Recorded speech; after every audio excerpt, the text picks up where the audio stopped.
Joe Rogan Podcast. Check it out. The Joe Rogan Experience. Train by day, Joe Rogan Podcast by night, all day. Hello, boys. My man. Good What's to up, see brother? ya. We're back in action. We're back. We were just talking, and I told Rallo to get off.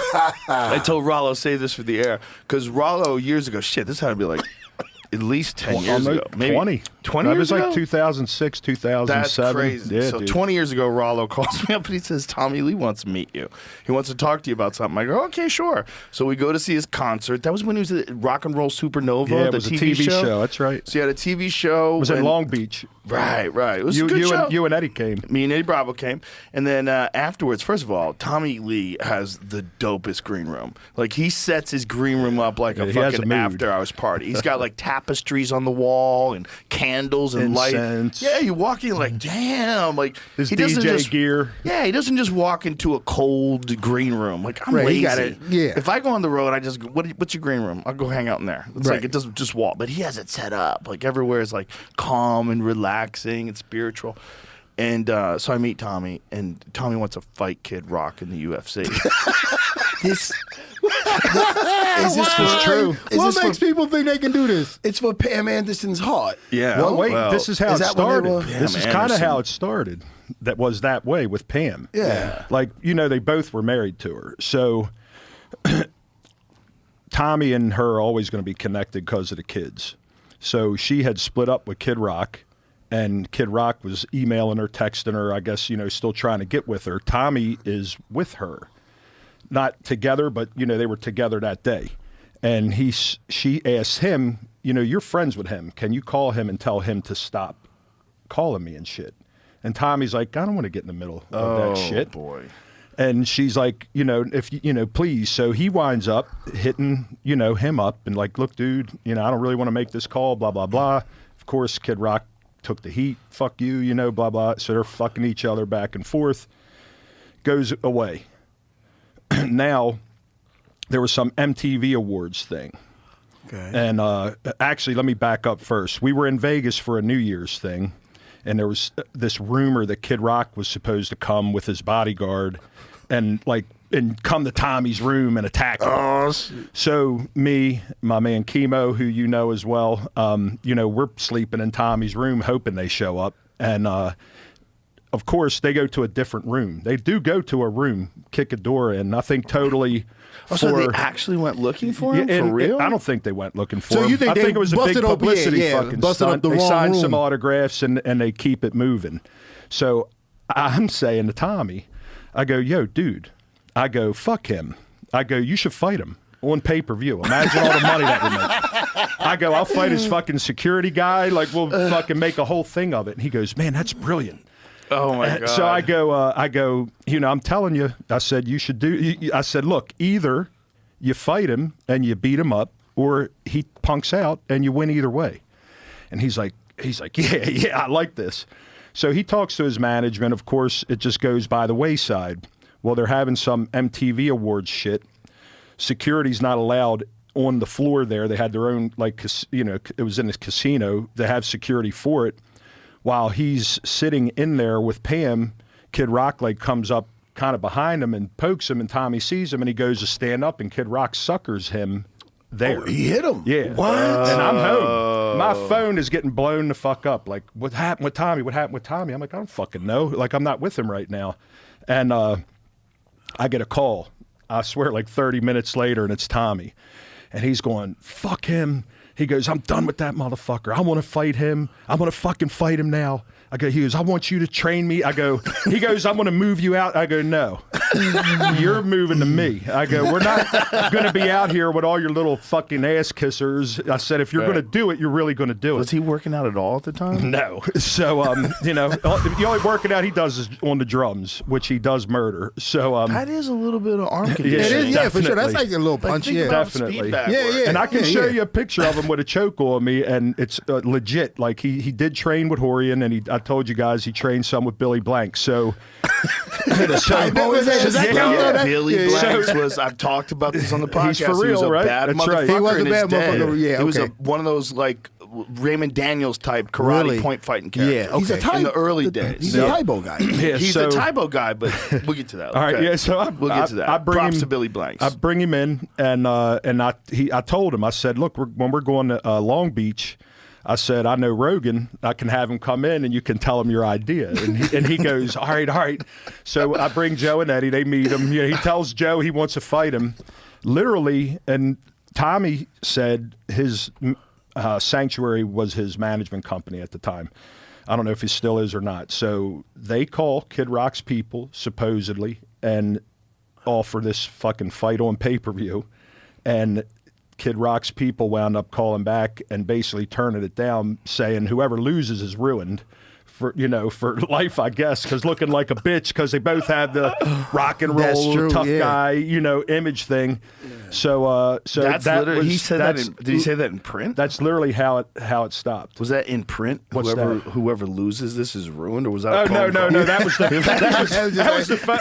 That was supposedly the response from Kid Rock's management to Tommy's management. That is correct. He would be correct. Yeah, but I mean, what if it's a good fight, like a Stephen Bonner and Forrest Griffin? Oh my God! Well, that would be different. Then they both would be win. revolutionary. Like I kind of forget who won that fight.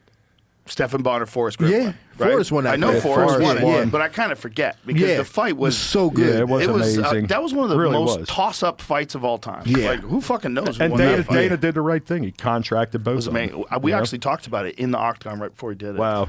Did you really? Yeah, I was like, he you should give both these motherfuckers a bonus. He's like, He's like, we were going to do that. Yeah. I'm like, fuck yeah. It was amazing. Do you think if it wasn't for the Ultimate Fighter, it would have died out?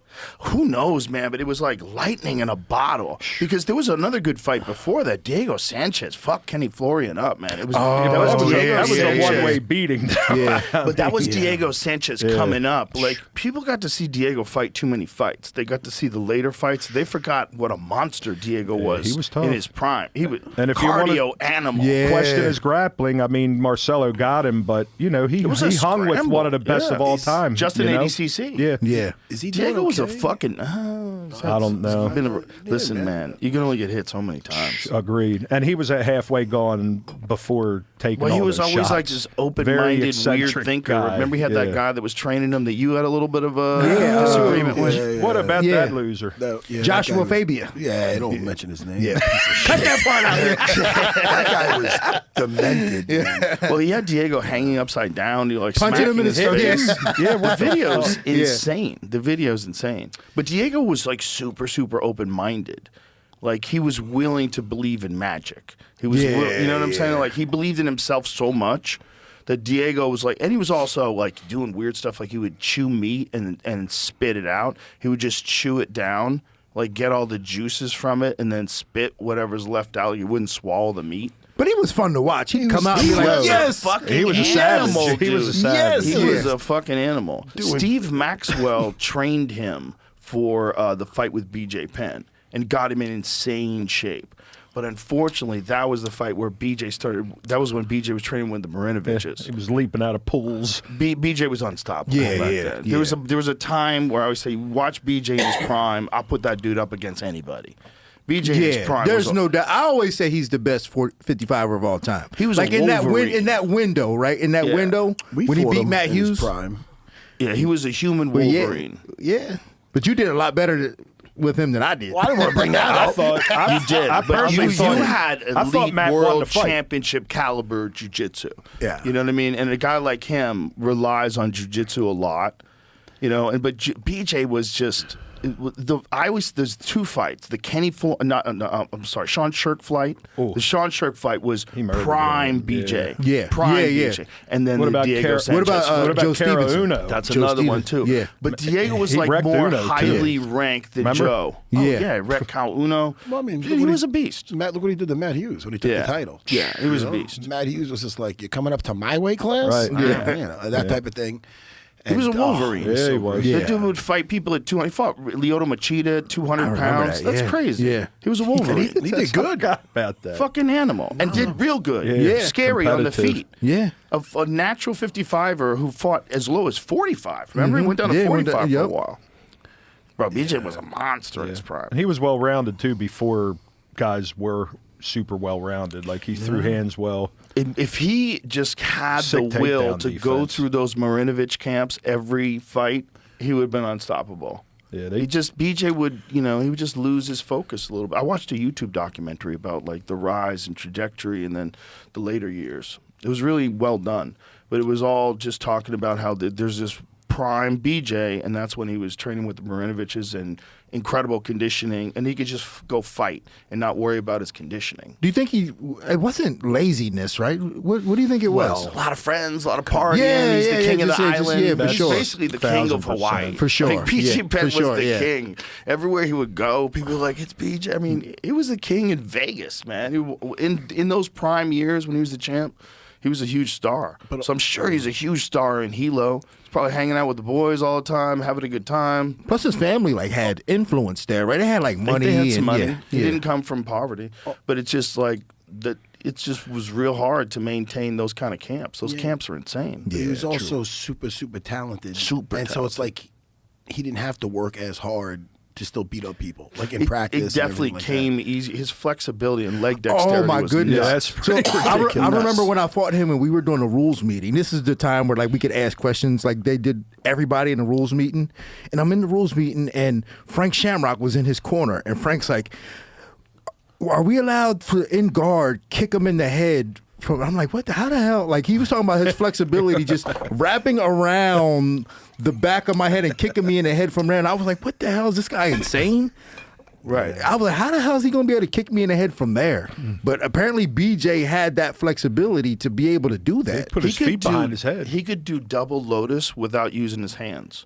So That's crazy. Like sit back and just fucking completely but lotus. Yeah. Like interlocked with no hands. That's insane. It's nuts. Yeah. His flexibility is bananas. Yeah. And he worked on it. It wasn't just like a natural gift, but how smart was he to figure out if you could use your legs like you could use your arms, they're so much fucking stronger. Right, yeah, You no know what I doubt, mean? yeah. Like, look at there this. he is. That's nuts, man. That's what I'm saying. He can put his own fucking leg behind his head with no hands. That's crazy flexibility. That's he was going to kick you while you were north-south. Yeah, I'm like, is how the fuck is he nuts. gonna do that? That is nuts. But is that legal? No. Nah, not There's a under- lot of goofy rules, right? Like I don't think it would be cool to stomp people in the head and soccer kick them, but Yeah. at least knees to the head. Knees or to the head ground should be and okay. I agree Yeah, with that. for sure. Because if you're shooting on a single and you're holding on to it and your head's right there, that's a stupid place to be in real life. Yeah, Right? right. Let's just real life, a real fight. Why wouldn't the guy knee you in the head? You're grabbing his knee. If you're all in right here, all he has to do is knee you in the face, and he can't do it because Yeah. you're on your knees. And let's be fair, like a knee when somebody's on their feet is worse than that. Yes. You know what I'm saying? Like Oh, that's yeah, not there's as way bad. more behind it. Yeah, that's not as like Yeah. if you're on the floor and I knee you in the head, that's still not as bad as if me just kneeing you right in the face. Yes. Yeah. Well, especially if you're like the Michael Venom Page fight. The where cyborg. he cracked his cracked skull. Cyborg. Jesus That's Christ. the if you ever want to know what's the most destructive strike in MMA, Yeah.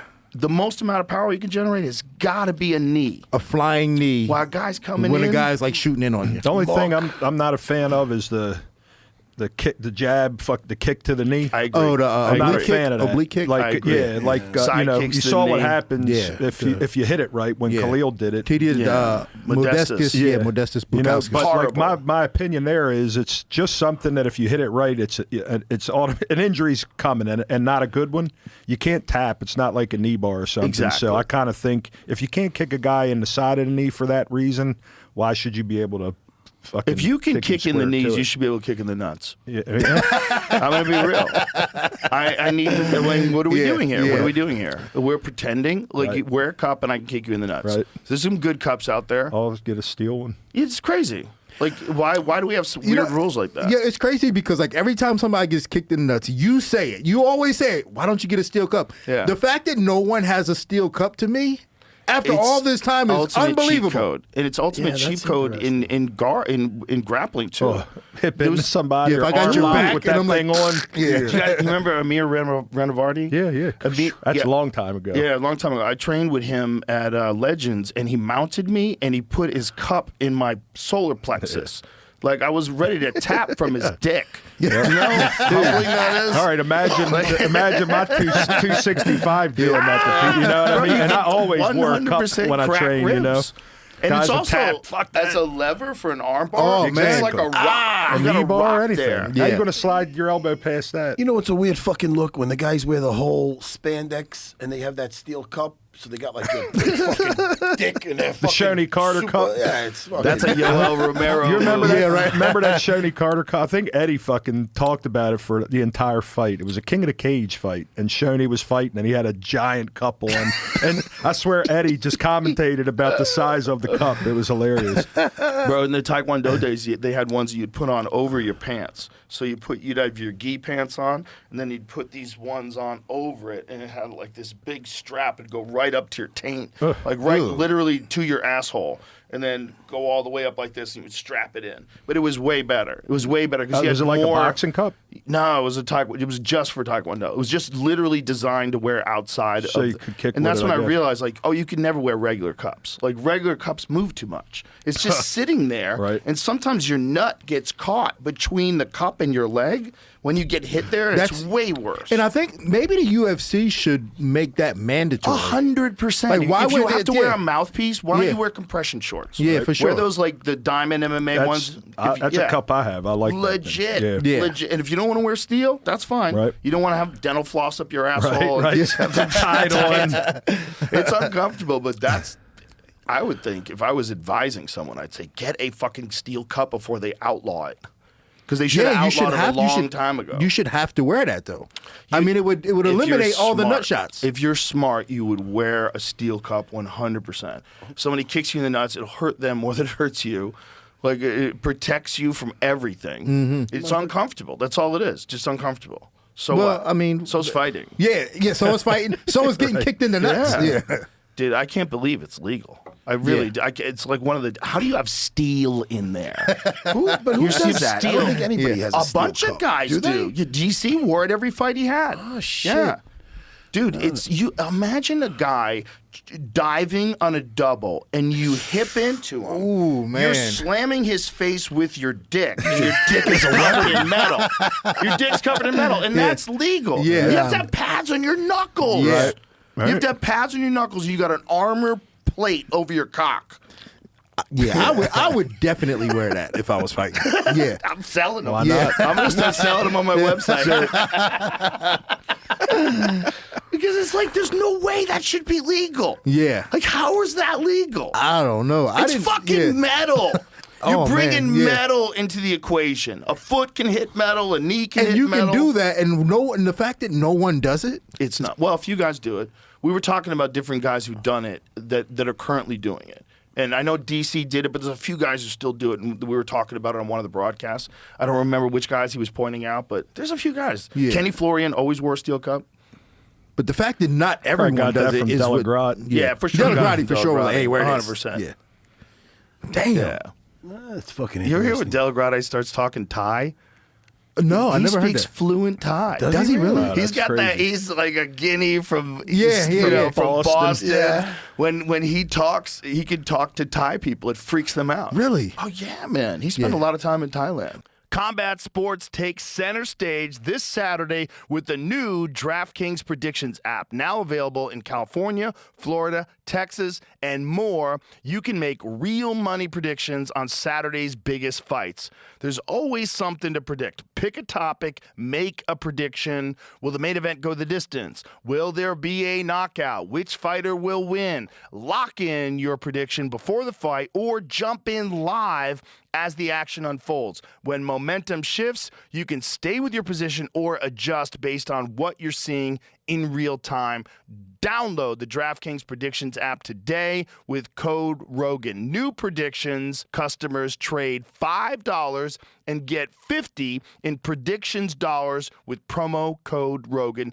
Don't just feel it, predict it with DraftKings Predictions. The crown is yours. DraftKings Predictions is a CFTC registered introducing broker. Event contract trading involves substantial risk of loss. One per new customer. Opt-in required. Non-withdrawable predictions dollars expire in 1 year. Ends April 26, 2026. Market availability varies. Eligibility restrictions apply. See terms at dkng.co/predictions promo. Well, he's my man. I go to Boston and stay with him.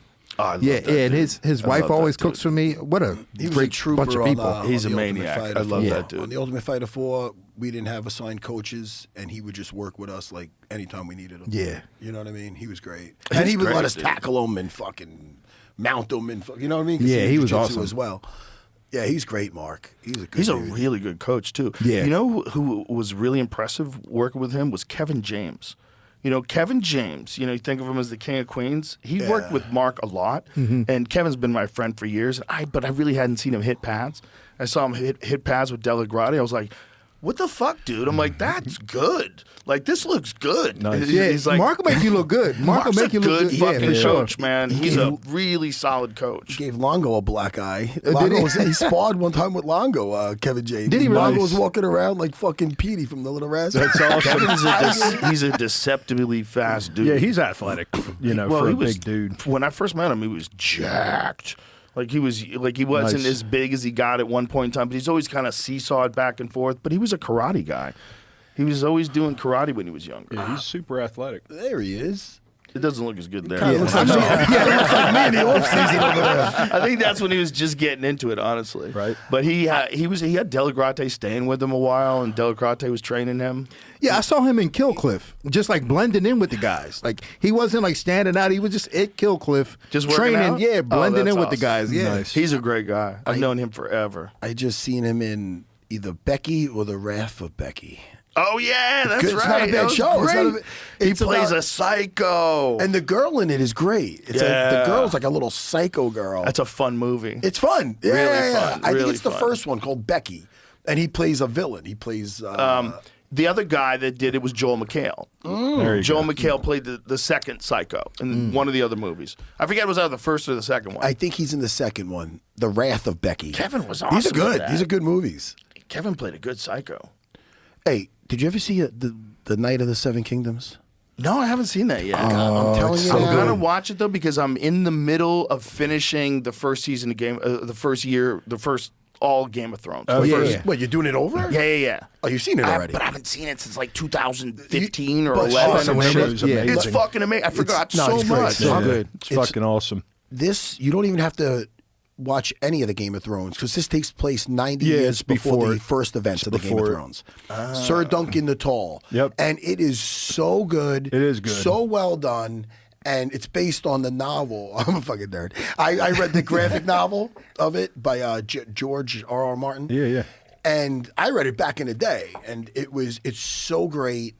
And you know how they have like trial by combat? Yeah. In this one, not to give everything away, but this guy gets into it and he has to do a trial by 7.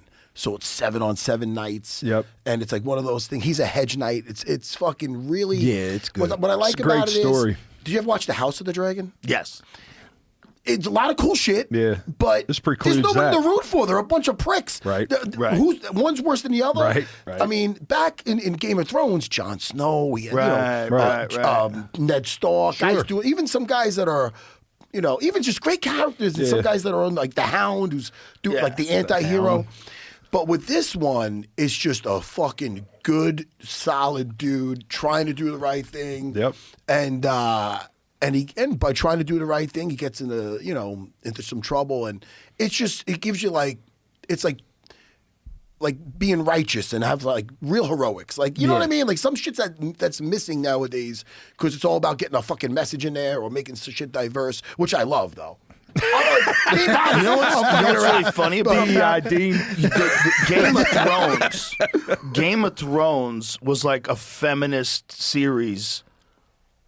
If you really think about it, really was. but without any fanfare, like no bringing it up. No one paid attention to it, but the baddest Yeah, it was people on that show were the women. true. Cersei Lannister was Yeah. the baddest bitch Yeah. in the world. Arya Stark fucking killed everybody. Yeah. Brienne Brienne Sansa of Stark Her kept it character turned out together great. through Yeah. all that shit. Brienne of Tar fucked everybody up, including the Hound. Yeah. And then you I got didn't realize the, that. then you most got the Queen of feminist- Dragons. Yeah. Yes, and you got Daenerys, Yeah, the Queen yeah. of Dragons, who's the baddest motherfucker on earth. You literally can't burn her, and she's Yeah. got 3 dragons. Yeah. Yeah. It's a feminist series. That show I didn't is realize amazing. that. It is. It's a completely feminist series, but without Yeah, it never even crosses it doesn't your cross mind. your mind Yeah. because it's so good you don't care. It's Yeah. not. It's not like dumb. It's You in haven't your watched? face. You haven't watched that, Dean? No, I did. Oh, all right, yeah. And House of Sick. Dragons is the same way. Right, like there's some of these yeah. like Star Wars movies where it's all women generals, and you're like, shut the fuck up, and all the men are scared of them, and they all like get out of the room. Like, this is fiction. Yeah, right. This is nonsense. Even though that's obviously fiction too, it's way better. A lady that has dragons. The hottest bitch around, she's got dragons. She Yeah, fucks a bunch of killers. Yeah. She brings them into her bed. Well, because they do a good job of making them Barbarians. Well, they do such a good job of making them flawed that you don't even realize that they are the baddest motherfuckers Yes. in the world. But they're flawed in a way where it's like it makes them human. Yeah. Yeah. I mean, look at Cersei Lannister. All of her kids gone. That bitch survives. She's got a giant demon that watches over her. Yeah. Right. Like, She's in love with her brother. she fucks her Right, brother. bangs her brother. Remember when she had I don't, spoiler alert, but when she had that, the priest that tortured her while she was in the cell when they Yeah. finally got her? Yeah. And she's like, I'm ready to meet my maker. She's like, oh, you're not going to die today. Oh, and man. then the She had fucking John Rallo taking off his arm. That was John Rallo. Oh my God. Oh, dude. That was such a horrifying scene. It was such a great show. The Yeah, whole is there a better like world The other thing universe too, than that? no one was safe on that show. You never knew the biggest character could just get fucking murked at like Bro, the next episode. Yeah. Pedro Pascal that played that. Yeah, what was yeah. his character? Oh, yeah. Dorn, When he got killed by Prince the mountain. Prince of Dorn. First of all, I never thought they would kill him. Like, that guy's an important character. He's bringing all this new life to the show. Yeah. And all of a sudden, you see the mountain hit his Get on. knuckles into that guy's eyeballs and crush his That was head. so crazy. Holy fuck. That was like one of the most disturbing murder scenes you've ever seen in your life. And he was doing great. He was taking a shit on him. He got too cocky. Yeah, man. cocky, It fucked up. worked him over. Thought he had him. You raped her. You Yeah. murdered her. That's right. You killed her children. Some shit like that. He Yeah. kept repeating it. Yeah, and was strutting around while the mountain's on his back. Yeah. Oh. What a crazy show. Such a good show. Great One of the show. greatest shows of all time. I'm telling you, you got to text me after you watch The Night of the Seven Kingdoms because it's all out. You I'm can binge definitely it. I'm going to do it as soon as we're done with this. quick We're on too, like Joe. season 7 now. Six And episodes. each episode's like 30 minutes. Or Right. some It's shit. you run through it. The House of Dragons never really dragged me in. You It know? didn't? I It loved was it. interesting. Yeah. You know, it was like Yeah, it kept I me- liked it. but it wasn't the same thing. Definitely not. It's I like- think the new one is, in my opinion, better. I thought. Oh, the this night, Night of yeah. the- whatever, So Night good. of the Seven there's, Kingdoms. there's parts in it that just get you going like, fuck yeah! Yeah, Like, yeah, you're hell yeah. fucking I'm nuts. looking forward to I hope they lengthen it a little bit. You know what I'm saying? yeah. 6 half-hour episodes. But I wasn't love the really- relationship between the kid and the Dunk Yeah, and, that was they the made whole that sh- so that was the fucking whole cool. sh- Yeah, that was the made whole it so show, cool, right? yeah. One thing I did love about House of Dragons when they were trying to figure out who could ride a dragon. Oh, that was And cool. they brought all those people were down there eating to them. test Oh them. yeah. You have to have some Targaryen Yeah, blood, yeah. and a lot of the Targaryens fucked a lot of regular people, so they were searching for Targaryen yeah. blood, just taking people out of the pub and just push them in front of the dragon. That was crazy. She first asked one of the King's Guard. They're like, we tracked you back to whatever, and he's like, oh, it's a great honor. No, I want to do it. Yeah, buddy. yeah. Careful what you wish for, motherfucker. That scene was He got burnt nuts. up. That Yeah, scene was nuts. Dude, the red wedding, fucking that was the craziest shit ever. You couldn't believe it was happening. No. While it was happening, like this can't. Because we're taking can't everybody be out. happening. This can't be happening. Did you hate the ending as much as everybody I did else? not enjoy it. It felt to me like they had to tie it up and like da da da, nice little bow. I would have been almost better if it was like No Country for Old Men style ending. Yeah. I think all shows should be like that because life continues afterwards, right? Yeah, so yeah, you don't yeah. have to tie Yeah. it in. I'm not 12. Yeah. Yeah. Once it got past the books, it took a hit. Yeah. Well, that guy's a genius. I mean, the world that guy created and the complexity of all the characters, like Tyrion Lannister and Tywin Lannister, and Oh my God, Tyrion so ran good. shit. Yeah, man. I mean, that guy was so fucking good, man. They're already doing the Sworn Sword, which is the second book of Game of Thrones of the Duncan Egg Tales. Oh, nice. Yeah. Awesome. That's his writing too. That's his. Yeah. He Yeah. did, Also, they're he doing did another three, one of his. He did 3 books. It was A Night of the Seven Kingdoms, which they just did. Yeah, They're going to that's do a Sworn Sword, and then it's the Mystery Night. I don't know anything, but I know a lot of Game of Thrones shit. Don't ask me about Game of anything Thrones else. and Star Wars, Listen, man. you're my go-to. The world's so fucked up. You're way better off with that stuff in your head. That's why I do it, man. It's Yeah. such an escape, man. Just to sit home and watch We were talking TV. about That's all that I do, last man. night. Sit home and watch TV. Speaking of Star Wars, I got a text out of nowhere from George St. Pierre. He loves it as much as me. Oh, yeah. It was just about the new Darth Maul animated series. My brother- Oh no, I swear to God. Yo. And then he gave me back a report. He told me, he's like, oh, it's so far so good. This and that. I told you, Dude, my brother's like, I know Matt's into Star Wars. Tell him watch the new Darth Maul. You know, good. Jamie said. It's fun. I love George. He's the he loves best. the stuff. Yeah. I have the hardest time convincing people who he is. It's hilarious. What do you mean? When he comes to the mothership and people that don't know anything about MMA, they're like, "What does your friend do?" I go, "That is one of the greatest fighters that ever walked the face of the earth." 100%. And they're like, "No, for real." I go, "Yeah, 100% in everybody's list of one of the greatest of all time." And he's like, "Hello, nice to meet you." Yeah, right. He just seems so sweet and friendly. Man, that's the problem with MMA is that like you have to convince people about how bad somebody was, and it wasn't that long ago. I mean, it wasn't that long ago that George St. Pierre was the fucking greatest of all time. No, wasn't that long And ago. now, but the fans are so new that they don't get it.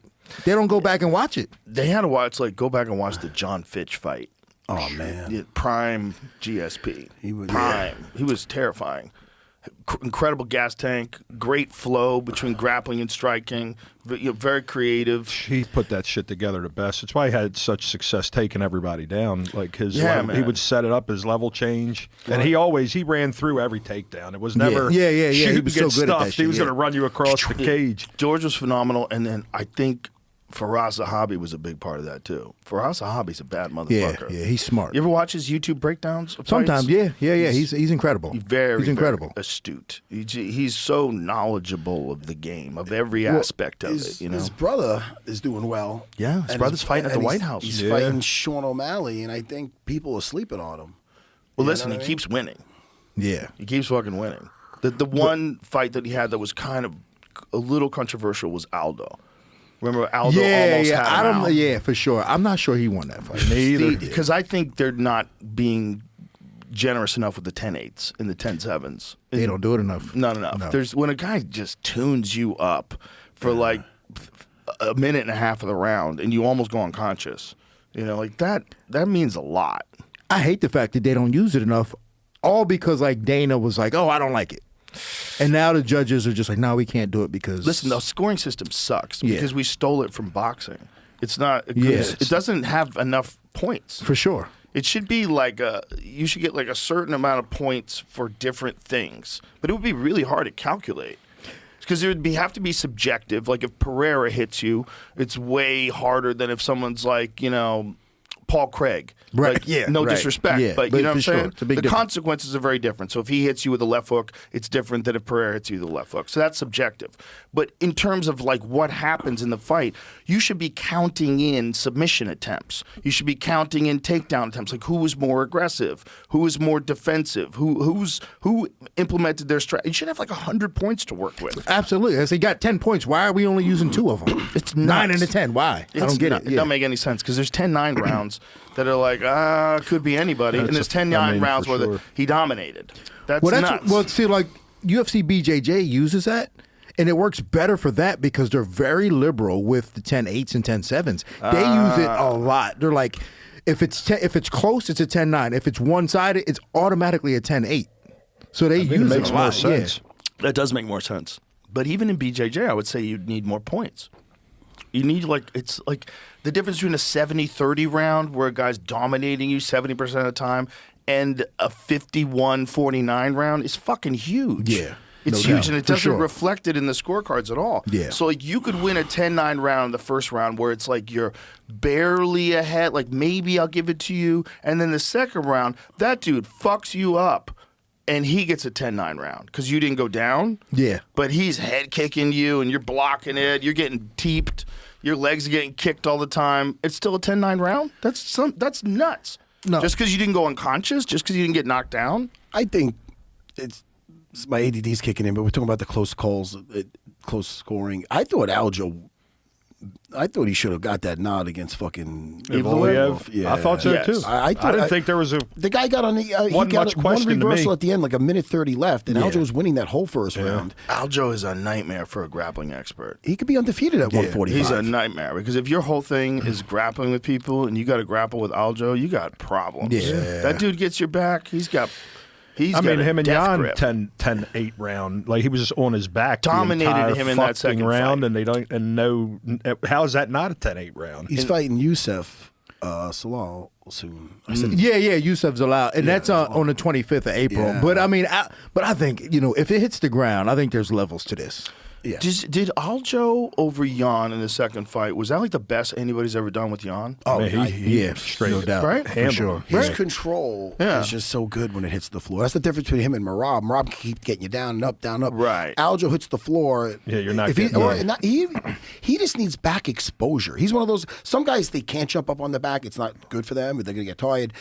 Dude, all day long. He'll just go up there, lock that shit on, and if he doesn't get you, that's his round. Like Bro, the Sandhagen fight was what a masterpiece. Masterpiece. His grappling is so good. Yeah, he doesn't get proper credit. No, this is back take some of the best in the sport. Period. Man, they're not a big fan of his. Well, they don't push. I Ow! feel. He's I don't such a know. nice guy. I know he does He's everything fucking right. He's great. such a nice I guy. think it's the one the fight with Jan Jan. fight I know. with the neck. I think that was But turned listen, everybody against him. Those people are wrong. Yeah, His but look neck what happened. was fucked up. And He look had what to happened get in the his disc second replaced. fight. I mean, he should have validated the entire thing by 100%. whooping his ass in the second fight. But and they had people already just- decided they they're hate stuck him. on it. You're They right. already decided You're they hate right. him. He had to get his fucking disc replaced. It Right. was real. Yeah. That was a real fucking injury. He should be. He could be a two-time champ, a double division champ. I mean, in my mind, he's undefeated at 145. Yeah. Look what he did to Calvin Cater, which was Calvin Cater's a beast, but it was Very if you impressive. didn't know Exposed Calvin him, Cater, yeah. if that's your first fight seeing him, you could be like, oh, that guy doesn't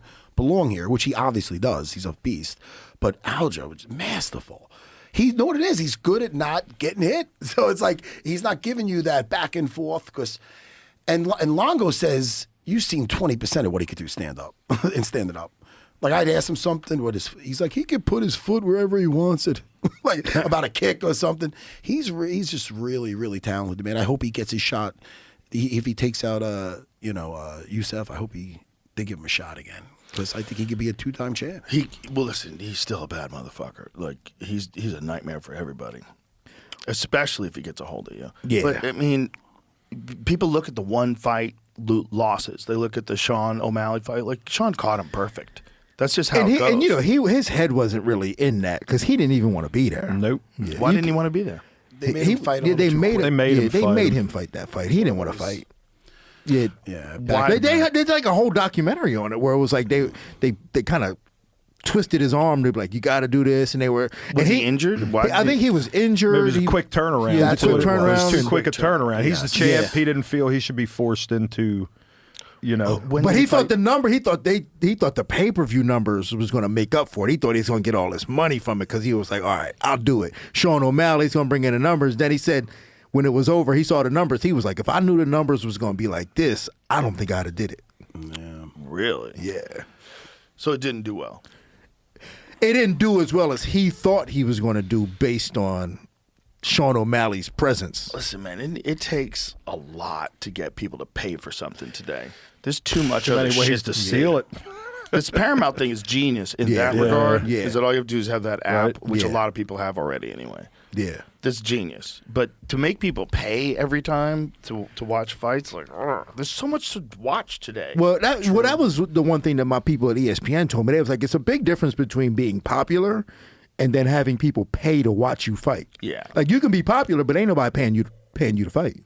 So it's a big difference. It's a giant difference. Yeah. Yeah, it's a giant difference. I like that it's on Paramount as a fan, though. Yeah, It's fucking- save you a ton of money. I used to pay for every one of them. This Netflix thing is nice too. It's good to see that there's like someone who's willing to throw a lot of money at MMA in another large arena. You know, like Netflix. What are you? Oh, man, what are they your gotta be paying thoughts, like guys? Gina versus Ronda. I think round one submission, Ronda. Yeah. Unless she wants to try to just stand up with her, which I doubt. I hope not. I don't know what Gina's been doing. You know, I don't know how long she went without MMA training at all. She was recently a little heavy. I Man, can say that. but I she was looks chubby great at now. once, too. Does she look looks great now? great. Yeah, She looks great. Look, she got in great shape. She got in great shape. But she's There's still no- like 43 years old. Yeah, Come on. No, but the question is like, what was she doing in those? Was she still training some? That would be my real question. Because if you just put it all down and you walk away for 17 years, I gotta go. I mean, but with You know? the weight loss, with the weight gain that she had, there was no way she was training That's what or I'm doing saying. anything. That's what you I'm know? saying. Like she's back in shape, and she obviously is busting her ass to do that. But how long, like you're saying, was she down? And she has Yeah. to develop a grappling defense to one of the best female grapplers ever. No, Ronda's. Her only hope is to keep Ronda it on could the jump feet. guard on her, and I And then still think sweep her. she'd Yeah, beat her. She would pull guard and sweep her. Or arm locker. Her arm locks are Her amazing. arm locks were Preposterous. amazing. They're preposterous. You know, I think there's too big a Dude level or there. chick, her arm bars. Remember are that sick. Kat Zingano fight? Kat Yeah, charged yeah, at her. yeah. And she Kat just- threw her. That was the craziest Got thing her in ever. arm bar like Yeah, instantaneously. what a as soon as they stupid hit the strategy ground. that was. Yeah, she blanked out on that one. So crazy. No, that but was, I- that was such a sick transition. Too. No, but I saw a video of Gina hitting pads with John Wood that was kind of recent. It did not look good. How recent was it? Do we know? I don't know, but it didn't look good. I was just like, ugh, It's man, hard to I tell hope where they're I hope at. this is older. She's a big girl. Yeah. Maybe she can stop her from taking her down or something. But also, it's also, what were they doing? Were they just working on slow motion shit? Were they just trying to get a movement, or were they getting in a hard mitt workout? You know, I what I'm mean, saying? either way, like just Not like good? mechanically, it didn't look great. Mechanically. So I mean, but it could have been. It's like one of them things where like this could be like her comeback session, and she's just trying to get warmed up. But who knows? I mean, you know, who knows? Maybe she's. Who knows? You just never You know. hope so. Yeah, I hope it's better than that. Yeah, Round I one hope so. submission. I mean, Ronda. probably right. I mean, come on. I bet, you know, if you had Polymarket, you could make some money on that. Right. There's going to be a lot of bets on that. It's exciting though that Netflix is doing it. That's what I Yeah. like. I like that there's another place people can go. It'll raise. But how sustainable is this though? That's my biggest question. Whoever's putting the money up for this is going to lose their ass. I think. You think but they're going to it- make that money back? Right, but here's the thing: it's Netflix, Yeah. right? So Netflix has an insane amount of money, and they keep raking it in. Like every month, people are paying whatever they're paying. It's as high as like what, $19 for ad free. What is it? How much is a Netflix account now? I think it just went up, right? Yeah, they so kinda think going of up. all that money is just coming in every month. They just got to give people exciting things to want to watch, and they'll keep making more money, Right. Because more people use Netflix. Like it would seem like they're going to lose their ass, but they're not, because they have a completely different business model. Obviously, I'm not a businessman. $8.99 to $26.99 per month. I'm a terrible businessman. But I would imagine you'll just make money by giving people awesome shit, so they keep tuning into Netflix. So in that sense, they're not going to lose any money. Because Yeah, there's a lot I of mean- MMA fans that probably subscribe to Netflix just so they can watch that fight. Right. So who's on the card now? It's like Felipe Lins Yeah. versus Ngannou. Right. Yeah. Mike Perry versus Nate Diaz. Right. Oh, Which is and cool. Robles to Spain. Yeah. The Spanier karate and, dude. yeah, and Junior Dos Santos. That one. Yeah. That one is like, ooh. Who's it? Robelas de Spania. That tall, Spaniard. karate combat dude. He's a Taekwondo black belt from Cuba. Wait, versus Junior? Yeah. How old's Junior? He's 50 now.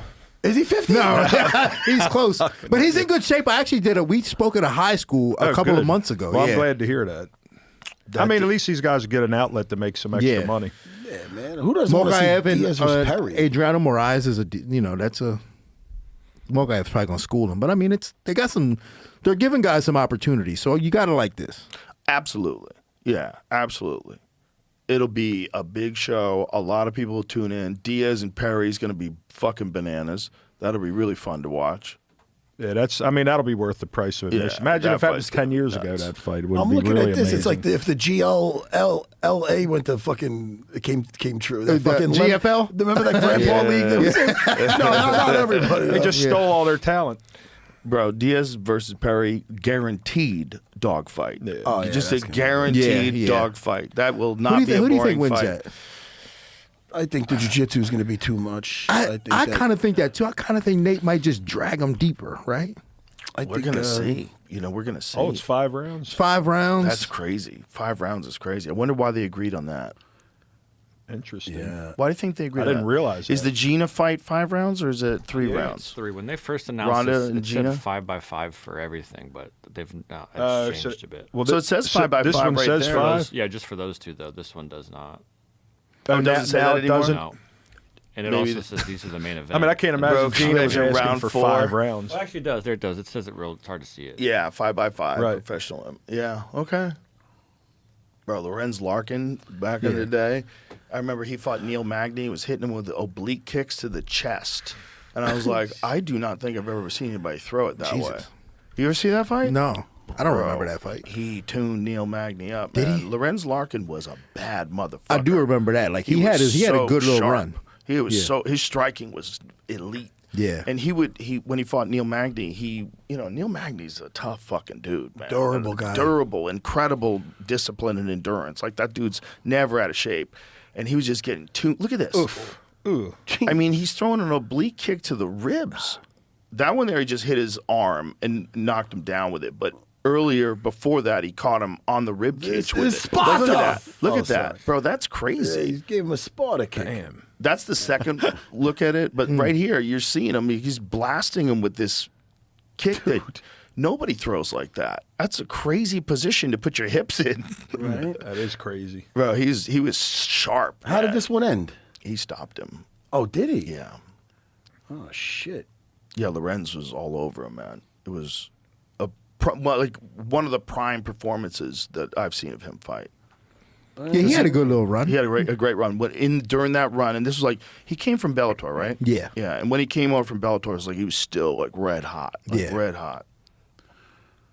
No, Yeah. 2 guys that were in Bellator, which is Pitbull and Aaron Pico. Hey, they're getting ready to fighting fight this weekend. Yeah, man. How much time do you think a guy like Pico is supposed to take off after Lerone? We were just talking about that because I love his offense, man. He's a little raging bull Animal. and strong, powerful. He just got caught. And he got caught perfect. I mean, he was just perfect. That spinning elbow. I think he was- got stopped more. Did he get stopped more than once with a bad knockout like that? Yeah. I mean, his He's first been fight like, ever. You don't want to go the through your kid career from with the kid one of from those. Killcliff. Adam Aaron- Burke. Yeah. Adam Burks. Yeah, he got him with a flying With a flying knee, yeah. Yeah. Damn, dude, you don't want too many of those. That's right. But those put him out, man. Like you just see him just go boop. Yeah. that Macy Barber one the other day. Whoa. Dude, that was just one of the greatest finishes in women's MMA Oh, history. no doubt. I wanted to reach out to Macy because I felt so bad. I wanted to reach out to the doctor and say, "What the fuck are you thinking?" He's just over like poking him with a fucking thing. Yeah. So crazy. Yeah. He's like, I'm like, get some smell. I'm like, somebody, the cameraman, please get off this. Or somebody talk to the doctor because I don't know what the fuck. He was just over like, man, this is fucked up. I don't think he knew exactly what was going on. He probably has no experience in combat sports, right? He didn't realize that she got knocked out, and while she was out cold, she got strangled. She transitioned so fast. Like, she's out Woof. there, she's On out that cold shit. already, and then she gets strangled. Like, that's never happened before. What's crazy is she was Look at the way he like catches a heel. kind of still reacting, and then when they put her on her back, she just I don't know no, what she was went going limp on. as she was trying to sit up. She went limp. You see right there, like she was trying to get up, and then as the guy has his arm around her, she goes limp. Dude. See, there's Sea Level Kane, and then there's Southpaw Alexa. When she fights Southpaw, man, she is dangerous. Then there's confused doctor. Look at him. Yeah. Right. Never Hey. seen this before. Hey, Crazy. look at him. Right. He's like, you doing Crazy. all right? It's just well, she's kind of coming to Yeah, there. I she think she's blinked. blinking, but that was just Holy shit. yeah. Why and the speed that she took her back. Yeah, just left hand, boop, back, choke. Amazing. One shot while she was out still, cracked her again, got her back and choked her, all like a lightning bolt. That was super But that's the impressive. same Yeah, it combination she hit Valentina with when she finished her. I feel like it's Is been it? 5 Yeah. minutes with us sitting there. Left hand, boom, took her back. Took her a while. It took her longer, but look at this. Bam. So she's in And she trouble. just Bam, right there, out cold and then strangled. I don't think that combination of out cold and then strangled has ever happened before. No. Because I mean, she's seen this punch here. That's out cold, right? And then boom, Sick. Nah, that's crazy.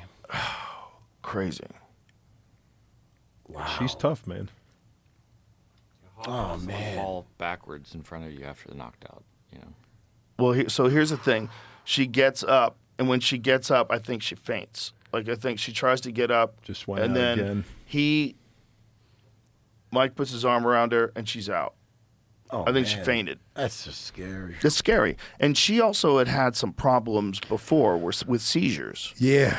She had to pull out of that fight with Aaron Blanchfield. She had a Apex seizure because of in that, the yeah. locker room, Yeah. right? So they Yeah. they still allow her to fight even though she's had seizures? That's pretty crazy. Well, it depends on what's causing the seizures, Yeah, right? yeah, If they good know it's a point. medication that she Good was point. on, they get her off the medication. Like, I don't know what causes seizures. Well, that's just not going to help the seizures. I'll But tell it, you right it now. certainly wouldn't make me enthusiastic about fighting. Yeah, Right? It would have to fuck with your motivation if you're already having seizures. I wouldn't want to do it. Like, Yeah, you and would. now after that, I wouldn't want to do it. Anytime you fight, that's a possibility. Yep. I mean, look at a guy who never once took anything remotely like that, like Kamaru Usman.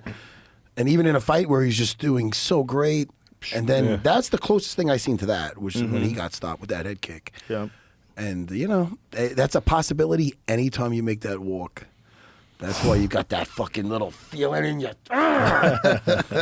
Before you walk out there. The Camaro one was nuts, too, because John Anik was just saying, because DC was like, a lot of people would quit in this situation. And John Anik said something along the lines of, but that is not the cloth from which I he know. was And cut." then as That soon is as good. I mean, that was like the most perfect timing ever. Like a movie. Like, it was, Yeah. if you saw that in a movie, like, shut up. Because I had just came in and was like, yeah, I think he's broke. And then DC was saying it, and then John intervened with, he's not cut from that cloth, and boom. Head kick. It was nuts. What is that new? Nuts. Russell Crowe's doing a new MMA movie. Beast. Yeah. Is that gonna be? Is that supposed to be the UFC? No, it's- supposed I think to be one FC, yeah, one I think FC. they did yeah. it with Interesting. one FC.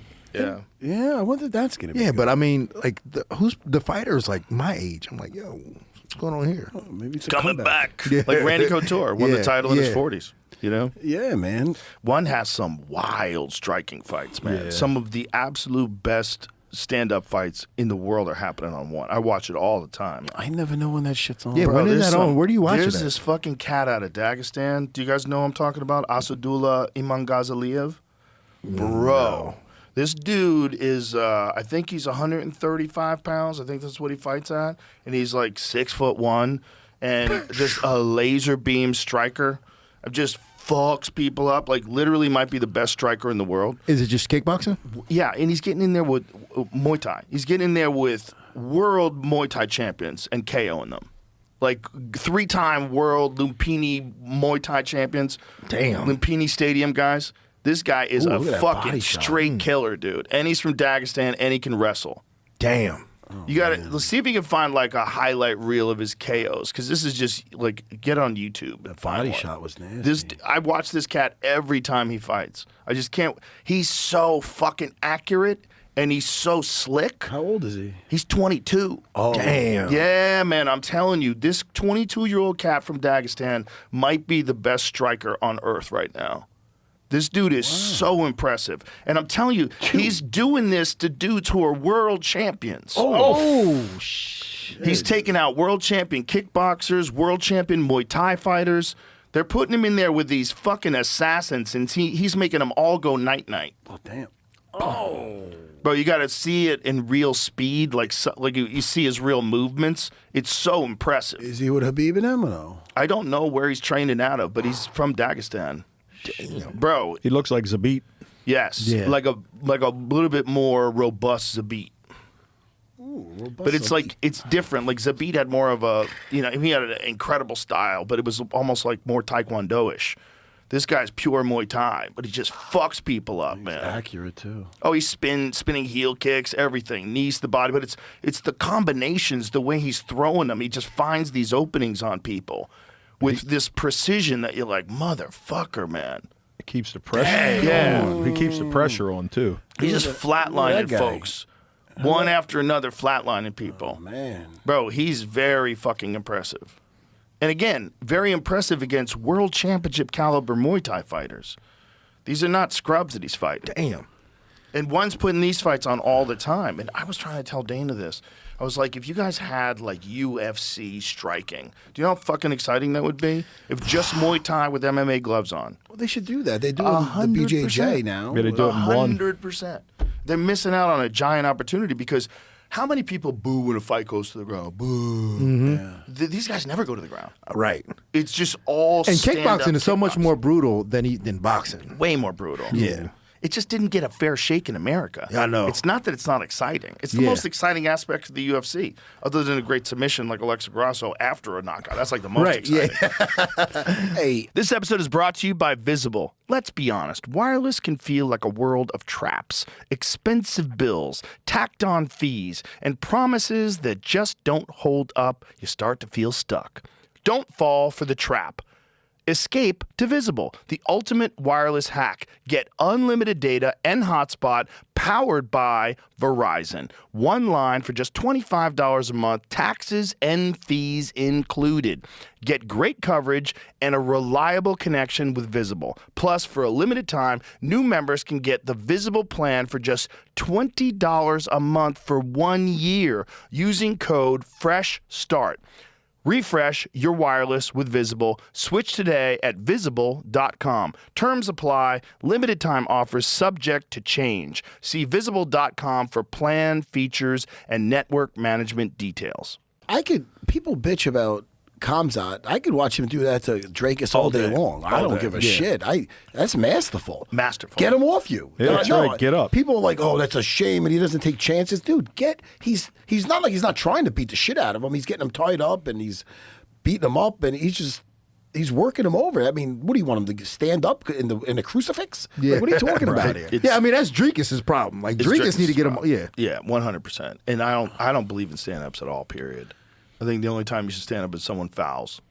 If someone does a foul and then you have to stand up, take a point away from them, maybe then you stand them up. Yeah, like you shouldn't reward a guy for having like shit defense. If the dude on the bottom is the one that fouled, put him back where they were. Don't reward Right. Yeah, definitely. But other than that, why are you letting people stand up? Why? Guy had to work so hard to get him to the ground. Maybe he's taking a break for a couple seconds to catch his breath. Yeah. You know, like, what the fuck do you want? Yeah. Like, figure out how to get up. Yeah. Bottom people just have to be better. Also, you know how to fix that? Here's how you fix that. Knees to the head to a downed opponent. Absolutely. Absolutely. And then it's It'll like, fix that it's all shit, out of the... Wrestlers, then wrestlers become super fucking dangerous. Hey, man, Mark Coleman won the Grand Prix with that shit. Yeah. Didn't you see the Smashing Machine? Yeah, bro. Did you like the Smashing Machine? I did. It was good. I did. I enjoyed it I thought too. The Rock was amazing. I thought like his acting, like you didn't think it was The Rock, you know? I haven't seen it yet. You thought it was Mark Kerr. Like he even got a forehead thing. Yeah. Like he got like rubber put on his forehead or whatever the fuck. To give him the little make him more Neanderthal. A little Cro-Magnon. Give him a little Frankenstein It forehead. was almost scene by scene. It was almost like pretty much the same exact thing as the documentary. It was really good. The documentary, it's like the same shots, the same story. So if you've seen the documentary, which was great. Yeah, seen Kerr that. was a great guest. I had him in the podcast. He was fun. It was he was a really cool guest. You know? No kidding. Yeah, he was really fun and just a real intelligent, like easy to talk to. Like where does he live now? Like Is he like, forget, is it man. Arizona? Bro, I saw him in early UFCs when I was a backstage interviewer. He submitted Dan Bobish with his chin to his eye. I remember that. yeah. I remember that too. That was crazy. Yeah. That I remember was when he came on the crazy. scene, well, the UFC scene with the old Ranger Stott needed a face knockout. Oh, yeah, that I remember guy. Rip Rules while we were about to find out. Morty Heinstein or something like that. The karate. Oh, guy. yeah. Hornstein. Yeah. I don't know, yeah. man. My favorite Mark Kerr fight was against Fabio Gurgel down in Brazil. Ooh, That was crazy. that's where he got that's- his name. Yeah, man. That's my shit. Man, right there. I was Gurgel a was big great. Fabio fan, and like, I mean, if you can't have respect for that guy after that beating he took, and he Before 30 minutes. never fucking thought Crazy. about quitting. Crazy. Yeah, headbutts and everything. Who said yes to that? I know. Yeah, right. All right, let me pull you guys aside. I'll explain physics. Yeah. Right? And now I need to introduce you to steroids. Yeah. Now we should combine physics and steroids. And no, you're not fighting Mark Kerr. Yeah. If you look at the time, that's when jiu-jitsu still had that mystique about it. Though, It's true. You know, True. Back when they weren't. But really that kind of losing. killed. But like that's when it like the beginning of the end of like the guard started for MMA. It was like that because like those big wrestlers were just like, oh, you mean all I gotta do is block his hips And I he can can't do headbutt shit? you, Yeah. right? After Well, that Dan, fight, there was. Do you remember when Mario Sperry fought Igor Zinoviev? Oh yeah. Yeah. So Mario Sperry is like one of the first jiu-jitsu black belts to lose in MMA. That's right. Yes. Because we all thought jiu-jitsu black belts were invincible, right? Yeah. And Mario Sperry was elite. He was a really Great, good black yeah. belt. Yeah.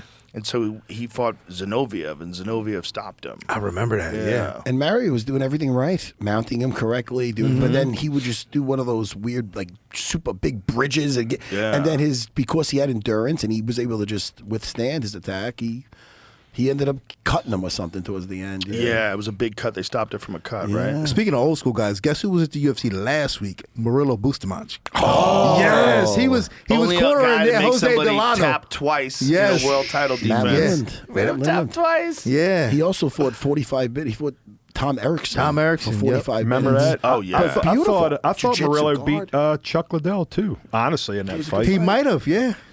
Some of the He was optics a didn't look bad motherfucker. He was really good boxing and insane jiu-jitsu, but really good boxing. One of the first guys from like that Carlson Gracie team, along with good Vitor. wrestler too. Like he had good takedowns. For a jiu-jitsu guy too. But like that's my point. So he's at the UFC just cornering Jose Delano, and like no one knows who he is. And I'm like, yo, I That's need to a give a legend. lesson on this guy. Like he's one of my favorite fighters of all time. Yeah. But no one knows who he is. That's crazy. That's a He was a shame. legend. But you know, there's so many people now. It's like time just goes on. Yeah, and What a just no bunch one of cares. killers Carlson had back in the day, man. Dude, I they was really at did. his school in '96 when all that was going down. When right before Vitor got Sperry, into the UFC. Laborio, Carlo Barreto. Yeah, Carlo was Ishmael. trained there. Yeah, Yeah, yeah. Sergio Cohen.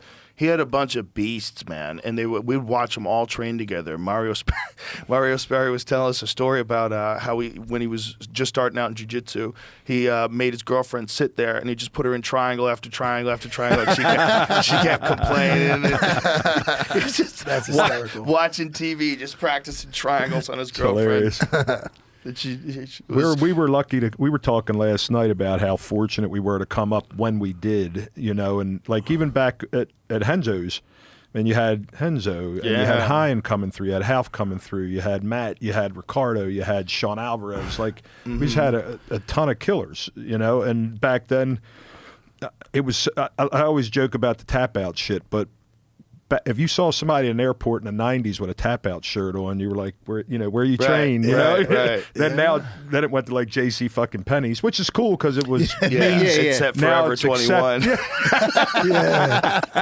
but it was pretty one of wild, those. I had some tap out shirts. Everybody did. right? Those guys were fun. Yeah, definitely. It was a weird time. That time of MMA, if you go back to like even when like you and I first met, it was like, what year was that? 2001 we met. Crazy. Yeah. That's crazy. Because you weren't a commentator yet, but No. but I fought Kelly Delonte, and you gave me a nice shout that's- out. I You're remember. like, we need more of that jungle jiu-jitsu like Matt Serra When you did. tore that bicep. And I'm like, oh, they showed that up. Yeah, that's funny. Yeah, that was 2001 because I mailed you a shirt. Yeah, to thank that's you, right. and then you called the Nice. academy, and I'm like, oh, what's up? That was funny, man. Nice. It's crazy. But jiu-jitsu was so physical then. Like it was a physical thing. Now it's so intellectual, and like these nerds think they own it. Autistic kids got Yeah, hold jiu-jitsu. yeah. And now definitely did. they think they own it. And it's like, yo, what are you talking They start about? talking about technique. Yeah. It's like they're talking chess moves. Yeah. If you don't know the name, he's like, you don't know that? It's like, dude, I know that. What's the when you're going for the they call it the K guard. I'm Yeah. like, shit, man, I've been doing that since the '90s, man. Right. At first, I'm like, oh, what's the? They're like, you don't know the K guard? I'm like, then they show it. I go, well, yeah, I just never called it the fucking K guard. Yeah. You know? But it's funny. You bring up Murillo Bustamante. We talked about Fabio Gugel. back then, and I know jiu-jitsu evolved, but if you take those guys, you put them in the Abu Dhabi submission tournament, you put them in the BJJ, IBJJF, and you put them in an MMA fight, their jiu-jitsu's the same. It carries over to all. And they may not win, but they're competitive. And they they have a hold their own, well-rounded game that can have it across the board. Where somebody who's just used to scissoring or just used to the legs, you know what I mean? Yeah, that can transfer over. Here's what fucks my head up. If you, gun to my head, said to me, who do you think has the best jiu-jitsu in MMA right now? My head would go, Charles Oliveira. I was getting ready. Charles That would be Oliveira. that would be my first. Islam Makhachev finished him on the ground. So how can I say that? Right? So it fucks my head up because I'm like, if you think about like elite expressions of jiu-jitsu on the ground, like one of the most dangerous guys off his back, Oliveira. Oliveira is so dangerous everywhere. If he gets on top of you, you're fucked. I mean, it was just that Max Holloway's defense is so tight and he's so tough that he didn't get finished. Right. A lot of dudes would have been out there in that first How crazy it was that he was able to just manhandle him and take him down. I mean, nobody took Max down like that. He manhandled him. It was bananas. But I think Max is a guy that is like, he can fight at 45. I think it was really hard when he went up to 55 and then went down to 45. But at 45, in his prime, it was a perfect weight class for him. When Oliveira was fighting at 45, he was killing himself. Like, he fought like, he just was fatigued easier.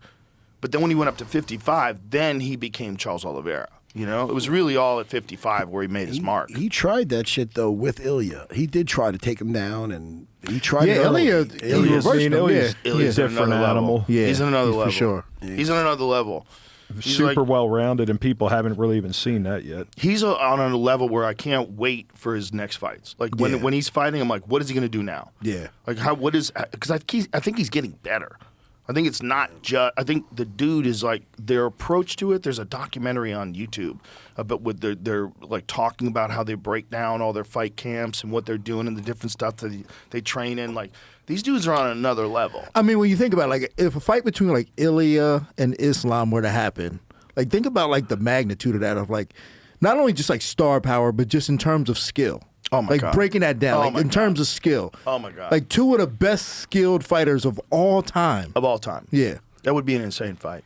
And I just really would like it if it happened to be at 55. Like Ilya at 170 is a for little sure. At unrealistic. 55 would be better. Because Islam at 170 is probably walking around a $196. Yeah, for sure. Yeah. Fucking jacked.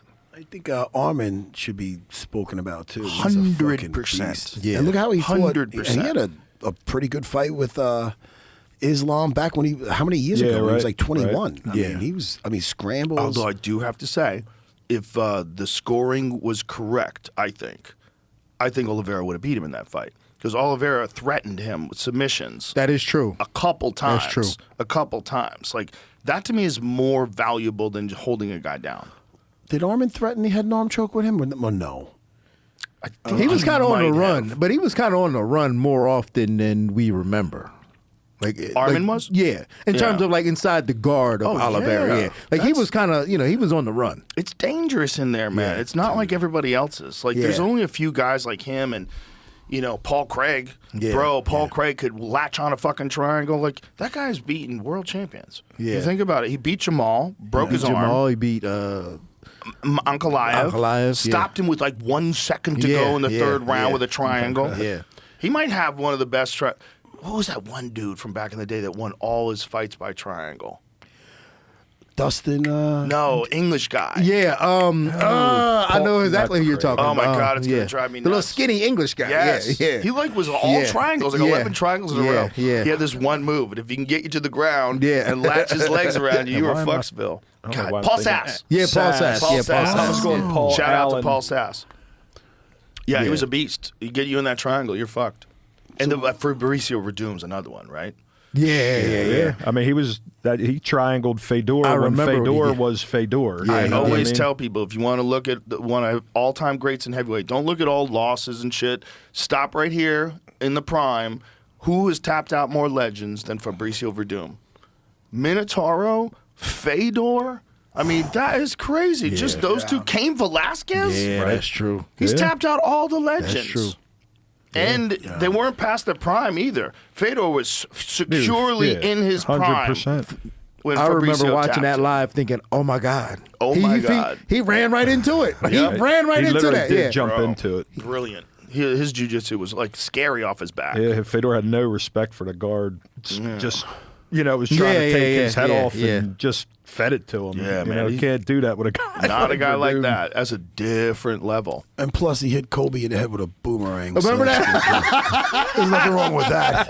Give him some points for that as well. That was my favorite video of all time. Because he hit him with the boomerang and then the bag, and then Kobe was reaching out for the bag. Yeah, you got to give him some points for that. Out Too. of all the people that I thought I was definitely going to see on the White House lawn, it was going to be a Colby Covington fight. I was like, how did you not have a Colby Covington fight at the White House? Man, I don't know. He's like super supportive of Trump, wears Trump hats everywhere. Right? And he's not a They fighter. didn't get him hooked up? They didn't hook him up? I don't know. How did I that think- not happen? I think I Bo don't know. Nickel wanted to fight him. Yeah, but that's a different weight class. Bo Nickel's a big dude. He's At I mean, 85. he's an 85er. Yeah. That's a Colby's not a big 70. Is he He's set to he's fight a great anybody size like for Who, 70. Colby? Yeah. No. I know Just Weidman in that wrestling grappling match, with yeah. him. Yeah, that's going to be interesting. Yeah, I think Chris a little big for him for Yeah, wrestling. and I think that should go well for Weidman. Who is Joaquin fighting next? Brady. Sean Brady? That's Sean right. Brady. Yeah. Is that in Miami? No, that's That's in Jersey. in Jersey. Is it? Yeah, Right, yeah. that's right. Might I'll be have out to in hit you Philly up next for week that with one. Brady. Shout out. Joaquin was on a tear until Kamaru got a hold of him. That's Shout out to Brady. That's why that's It's one of his shirts. out of the two guys that are like most worthy for a shot at the welterweight title. I mean, you got to think Ian Gary, but you also got to think Kamaru because he doesn't have much time left and he's a legend, right? One of the greatest welterweights of all time. And then he just beats Joaquin Buckley like that. I mean, like Joaquin Buckley's Ragdolled a him. fucking And monster. Buckley was on the fast rise till Right, Kamaru knocked got out a Wonder hold of Boy. him. That Wonder Boy And he fight, beat that's the shit out of Colby. Yeah. Beat the shit out of Colby. Bro, beat the shit out of him. But Joaquin doesn't get tired either, which is crazy. Like you look at his physique. Yeah, you you're think like, he that gets guy's tired, gonna he'll get get tired. gassed out. He Yeah. just he keeps that gas going for 3 fucking rounds, full clip. Yeah, believe me, I know. I've been Guillotine watching Kimura. him. Right. Been watching him for months now. No, Sean Brady, I think that's Old turtle shell. rough fight. Yeah, yeah. That back of his is so Yeah. preposterous. He's staying at that weight, right? Yeah, he's not going down. Yeah. What about Olberg and JRE this weekend? You know what, man? Oh, if you're looking at it on paper, if you just watch their movements, Olberg is really fast. He's really accurate, and he's slick, and he's a big, tall motherfucker with great skills. Yuri creates chaos. Yes. And in that chaos, you don't know exactly how someone's going to respond when the guy's still there, when you crack him and he's all over you and he's doing wild shit. He's got a fucking ponytail at the top of his head. He's a maniac. Yep. But he's not faking it. Oh, no, he that believes dude- everything he yeah. says. Yeah. That dude, that's how that dude really lives. Like he Yeah. really does hit trees in the woods. He goes out there with a makiwara. Fucking, he does all the hard style Japanese shit, and he spends time in the woods by himself alone. He does. He swims under the ice. He does the. Yeah, I saw that. I actually under saw a the video ice. I of go, that. fuck that, dude. Yeah. I mean, you have to find where the hole is, and you Yeah. got You got to come back. We had some people in there too, just in case. He isn't that crazy. Hey, dude. Listen, man, just look at that dude. His ancestors came over on a boat with a skull on it, and they had fucking swords. And they hopped off and started slicing people up. all them guys. That dude is a motherfucking Viking. Whatever he is, those warrior genes, like that's in that. That dude takes you to hell. He just can't he do it guts with his- Alex. he guts his way. Right. That's it. That Yeah. style just doesn't work with Pereira. See, that's what Pereira's I'm just, wondering. Does he walk into one here? Because he's going to get hit. Khalil beat the living shit out of him for 2 rounds, and then Olberg- ran out of gas. Holberg's a big guy too. Khalil's not a big, if you look at him in comparison to No, some of the other guys for in that sure. weight class, He can make 205. 85. Here's one that people are sleeping on. Mirzakhanov. Yeah. That- You think who? I'm He's leaning You- Paolo's You way. I swear. almost sold me on that I yesterday. swear. But Mirzakhanov, man, Undefeated. undefeated. Let me tell you 12 something, knockouts. man. 37 and fought nobody. I'm riding it. Who's he fighting? That's true. He Paulo put Costa. Rakic to sleep, though. Yeah, he put I mean, he Rakic to did. sleep in He the first did. round. He did. Dude, he's slick. He does shit in there. I'm like, he calls himself the professional, And that's like, he seems like a hitman, like some Russian hitman that you hire that comes to fucking kill Well, he people. believes in his power. That's a fact. It's not just his power, man. It's his skills. When I look at him, I'm like, this is a smart guy. Like, he moves like a smart guy. Everything's calculated. Everything's technical. He's really hard to hit clean. He's a slick character, and he does shit too. Like, he overreaches, but he overreaches, I think, on purpose to get reads off you. If he senses the guy's moving away, he'll come in with big shots that he doesn't to try to get you to react and then counter. Like that right hook that he hit him with was almost like a jab. That he dropped Rakic with. Just saw this movement that Rakic kept doing over and over again, and bang! Came in with like a straight right jab, almost like a hook jab. Paolo's got a chin. Look at that. Watch that again. Look how slick this is. Boom! He's a killer, man. We don't know what Paulo Costa's going to look like at 205, though. He's never fought it that way. Well, didn't he once when he didn't make weight for 85 against Marvin Vettori? Yeah. He forced Marvin Vettori. He was like, "No, this fight is at 205 now." Bro, remember that? Izzy fucked his mind up, I think. He definitely did. I mean, but he looked the best he's looked his last fight. Like, Kopylov, he just ran through him. Dude, you go back to when he was walking people down, like walk down Yoel Romero. Paul Costa, I remember. He was a berserker. I remember when he saluted Yoel Romero in the middle of the fight. That was my favorite part. That was a great fight. Yeah, it was a good fight. That was a great fight. But nobody walks down Yoel Romero like that. No kidding. There's that one photo of him head kicking Yoel, and Yoel's face is like all distorted, and you're like, how did he take that shot? This is his neck. Yeah, them traps. You know, his neck is fused. Yeah, It's that's all what I'm saying. Yeah, it's all one thing, so it piece. doesn't move. It's connected to his skull. That's crazy. Yeah. Isn't that nuts? And he's in these combat Look at that. Look at that sports. photo. Bro, that photo's bonkers. Imagine how tough you got to be Yoel Romero and take that to the head when you know your neck has been through an insane operation where you have metal connecting the fucking spine of your neck to your head. It's all right. They implanted monster traps to hold his head up at the same time. Yeah, they were like, Bro, he's such a freak. Yeah, he's is. an athletic freak. And you see, he just fought He's a bare knuckle specimen. at 49. Yeah. And a lot of people Crazy. disputed the decision. They thought he should have won. Yeah. In Russia. Yeah, Yoel Romero is in a Russia, bad motherfucker. I don't know how he does it. He looks great. Yeah, I don't know how he does it. If you told me he was 32, I believe you. He's did RAF as well. Yeah. Yeah, who did he beat? Pat Downey, Beat Pat right? Downey. And then he came Crazy. back and Then he he came had back, but he he- lost the next one. Yeah, got but stopped, he was wrestled a legit dude. Dude, the guy that I'm most impressed with in that is Arman. Oh, Yeah. I can't believe how Yeah, good he he's is been as a doing well. wrestler. Yeah. Who's the dude he tech-falled? Giorgio. No. The Lance. Oh, Lance Palmer. That's Oh, right. Lance Lance Palmer. Palmer, yeah. Bro. Yeah, Lance was a legit Palmer's wrestler. a legit wrestler. For sure. And He Lance won. was like, "Oh, he's never wrestled at my level. He's never wrestled guys at my level." Armin goes up there and tech falls him. Right. Bro, Arman Giorgio is did legit. better. Yeah. But even Giorgio, like you watch those videos that he does, where Yeah. it does like $100 to Yeah, take me 1,000 down, or whatever. it is. Yeah. Arman is a fucking bad man, dude. He's a bad man. I know it. Yeah. If you wanted to fight for Ilya at 55, that's a very interesting fight. 100%. Very man. interesting I fight. think so. Because he's hard to hit. He's very slick and technical, super flexible. Like, you ever see those weird like mobility exercises he does with twists and shit with I weights? know. Yeah. Crazy Yeah. bridges. Yeah. It's crazy flexibility. He's a- definitely in his prime, man. He can't waste his life away right Stop now. headbutting people. Yeah, and just fucking do the wait. right thing because you are in your prime right now, and it Stop. doesn't last forever. He Stop fucking around. might already be champ if he could keep it together outside of the 100. cage. You know what I right? mean? Like if who knows what would have happened in the Oliveira fight? It was a proper fight, a 5-rounder. You know, He's staying busy, though. It's not like he's on the couch. staying real busy. Smart. You know what I mean? he's doing those he's videos staying in with phase. Nina. Yeah, That's yeah. right. He put Mokaev to sleep a couple Yeah. weeks ago. Yeah. I saw Oh, that was a little too much. That was a lot. Yeah. He kept Mokev's it on too long. 125er. Yeah, I know. But like he kept it. Whenever they keep it on when the guy's already sleeping for too long, it's like, yo, what's going on here? You know, you got to know he's out. What the fuck's happening? Maybe some unkind words were exchanged. That's kind of my thought process. That doesn't We happen didn't on like each occasion. other. I'm sure that happened. and Mokaev is a hothead, right? Yeah, You know? he's been known to What say did some he get things. kicked out of the UFC for? What happened with him? I heard he was just like mean to people, like mean to the staff. That's what I heard. He was just like mean to the staff. Yo, I wasn't even talking. I was talking about when he did it to a streamer. I'm not talking about that fight. Oh, we're talking about it. No. I'm talking about him doing it to like just putting somebody to sleep of his friends, the guys with his other. I don't think I saw that. It was him on a couch, and he put the guy to sleep. It's just a regular Joe. Arman did this? Yeah, man. Jamie? No. Sorry, Jamie. I'm not putting you to work, Jamie. But yo, he put him to sleep, and he held that shit on for an extra too many seconds.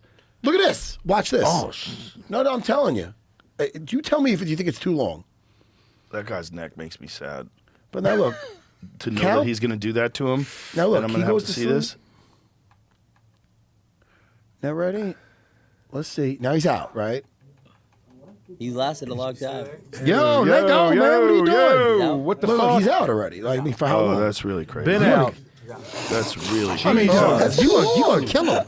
That's really crazy. Yeah, that was That's so unnecessary. That's what I'm saying, man. what the fuck? Yeah, that's a lot worse than I thought it was going to be. Yeah, Jesus. sorry, guys. I hate to bring the room down, but I mean, That's the crazy thing is Arman knows he was out right away. Yeah, that's right? what I'm You know? talking about. No. Also, that guy's neck looks like it's never been choked. I felt sad for what he was Yeah. going to do to it when I His saw little his neck. skinny I was little like, neck. his neck is making me feel sad because I know that's going to hurt.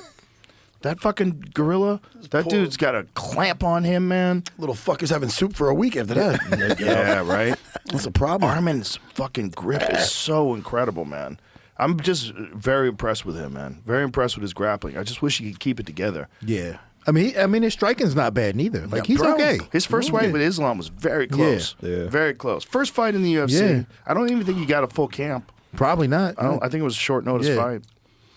And he fought he's- very well. You know, he's at the. It's just like crazy that fuck ups have kept him from being at the top. The missing the title fight was the big one. Yeah. That was the craziest one. Like his back hurt The in day the locker room. before, he like, come on. It's crazy. Yeah. And you make Hanato Moicano go out there and not having prepared for him. Right. Moicano looked good against Duncan. Man. Money Moicano. Money looked Money really looked- good. Yeah. I like when with he gets that on jab that mic. on him. Boop, boop. Yeah. I like when he gets on that mic too. He starts talking shit. He's awesome. I wish he funny. would have started talking shit even earlier. Like, I always liked the guy, but he's fucking hilarious. He might be the best in the business right now. he's like, funny, currently. man. He's Current just not guys. getting enough mic time. He's He just needs not more getting mic enough, time. yeah. When he gets on the mic time, money fucking Moicano. It's hysterical. Their podcast, he's good. You know, he's good on there with him and I think Gilbert. You know, they all fucking bullshit. Well, that was the It's pretty thing. good. He's doing some streams he's doing them in English and in Portuguese, but the Portuguese is doing better for him. okay. And he's like, I'm making money off YouTube now. Like, so I don't care anymore. Yeah, Like, he's like- I have my money. Like, I have a big stream of revenue coming in from YouTube. Subscribe to my So he's channel, like, fucking motherfuckers. pay me, motherfucker. He's a awesome. character. You need that. You need some personalities in there. Definitely. Fuck yeah, he's good too. Remember, like his fight with Benoit Saint Denis, Oh, yeah. Yeah. Right? He murked him. right? He And murked him. Saint Denis is on his way to potential sure. That looks future real title good. shot. That win looks real good, yeah. real good. What Just, do- you can't judge him on that short notice shit. I know. What do you guys think of Hokit's shtick? He's so fun. You He's think so it's fun? I think it's fun. I He's don't horrible. get it, man. I don't get it. I don't get it. What are you talking about? Well, Look, I mean, I'm all Josh for Hokit. talking shit, Heavyweight. but it's Beast. not. It's not witty. It's Beast not heavyweight. like it ain't funny. It ain't witty. It looks like he's trying too hard. Exactly. I love it. no, I don't get it. He's like a pro wrestler. It's Yeah, like pro I don't- wrestling. He's it a might be smart dude. worse. Bro, you talk to that guy, he's a smart dude. He knows what he's doing. He's being a goof. And here's the thing about people that act really goofy and stupid. You go, "Oh, that guy ain't shit." Like, they can trick you. They can trick you. You think he's going to beat Curtis? I don't know, man. Curtis is a lot. Yeah. You know, it's a Especially big step this early up. in his career. Curtis has a lot of power. He's a big He's fucking going to be dude. a better wrestler, probably. He got a lot of MMA experience. But Hokit's a hard dude to solve. He's a really good wrestler, and he's fucking hyper aggressive, and he's got He's fast, too. He puts got good the pace movement, too. on. Good He's movement. definitely he's fast. he's athletic. He's one of the guys that I have my eye on. You like, think he can okay, make this 205, or you think he should? I mean, well, heavyweight's light, so perhaps maybe he could, stay there. But really, we're just waiting for Gable. Yeah, Yeah, right. yeah. We're waiting. He's for getting Gable. Romanov, I think, is wrestling him, and Yeah, I would not RAF. let him do that. I'd be like, "What if you blow your ACL out? Yeah. What are you, crazy? Why are you doing this?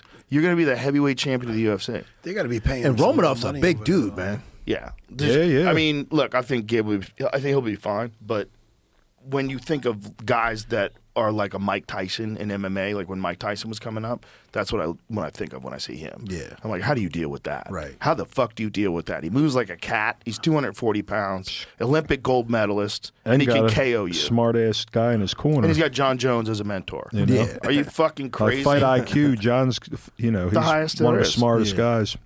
Yeah, you got that guy in your corner, and everybody's saying, mean, he's one of the only guys that isn't even in the UFC yet that I had him on my podcast. I was like, I got to talk. I mean, to he's you. accomplished, I think, enough anyway. Yeah. He's already a fucking Olympic gold medalist, How old is NCAA he? champion. He's young. Got to be mid-20s. Oh, wow. He's young. He's young. And they're doing it smart. You know, they gave him one of those, what do they call it? Dirty boxing? Dirty boxing fight. Oh, the one where he Yeah, jumped. yeah. Dude, did you see he jumped over Jumped over the fucking- rope and like it was nothing. landed on, it was pretty sick. He's such an athlete. Just stood there and leapt over the ropes after he won. Yeah, and just landed jumped perfect. over it. No. Yeah, Yes. Like the Hulk. Dude, after when he won the NCAA championships, like he can do like round offs and like the shit, like literally boom, boom, boom, like a gymnast. It's fucking crazy. And I guarantee you that we attribute to the speed that he has and covering distance. He's dangerous, man. Watch this. Watch when he goes over this rope. Watch this is this. crazy. Damn. BJ Penn jumping out of the pool right there. Exactly. I mean, that is crazy. Oh, he's got some But he dance just moves, too. And he stuck did the it landing and started effortlessly. twerking. Effortlessly. He's a monster, dude. Real hard problem for people Anybody to that solve. wrestled named Gable, you better fucking be good. Yeah, right? and named after Dan Gable. after Dan Gable. Yeah. So he's been wrestling since he's a toddler. And he's just such a fucking athlete and so smart, just dedicated. They're doing it smart too. They're not just jumping him into the UFC right away. He's getting famous outside the UFC. That's the before way he to do even it, gets for sure, there. That for way, sure. You try to bring him along as much as you can. Yeah, fuck your 10 and 10. Come on, son. Well, when they sign Roll him, out they're going to roll give him out more the than that. ring struck. But the thing is, you don't. Shit, he ain't getting that. Some people are of the opinion that you don't want to give a young fighter too much money early because it'll ruin their motivation. And I'm like, There's truth to that, but I mean, it's not. Who's But that for you to say though? You know what I'm saying? Like, I want my money. Exactly. Yeah, you don't get to determine that. I want my money. Right. Guess what? I think the cream will still rise to the top. I think the guys that are dedicated, that have a lot, like Floyd Mayweather, when he was worth hundreds of millions of dollars, would still never drink and run home from the club. From the club. So that people driving his Rolls Royce, So and crazy. he's running behind it. Yeah. I mean, look at Arman, man. That guy's got money. He doesn't give a shit. He's got a That guy's- private jet. Yeah, he's just.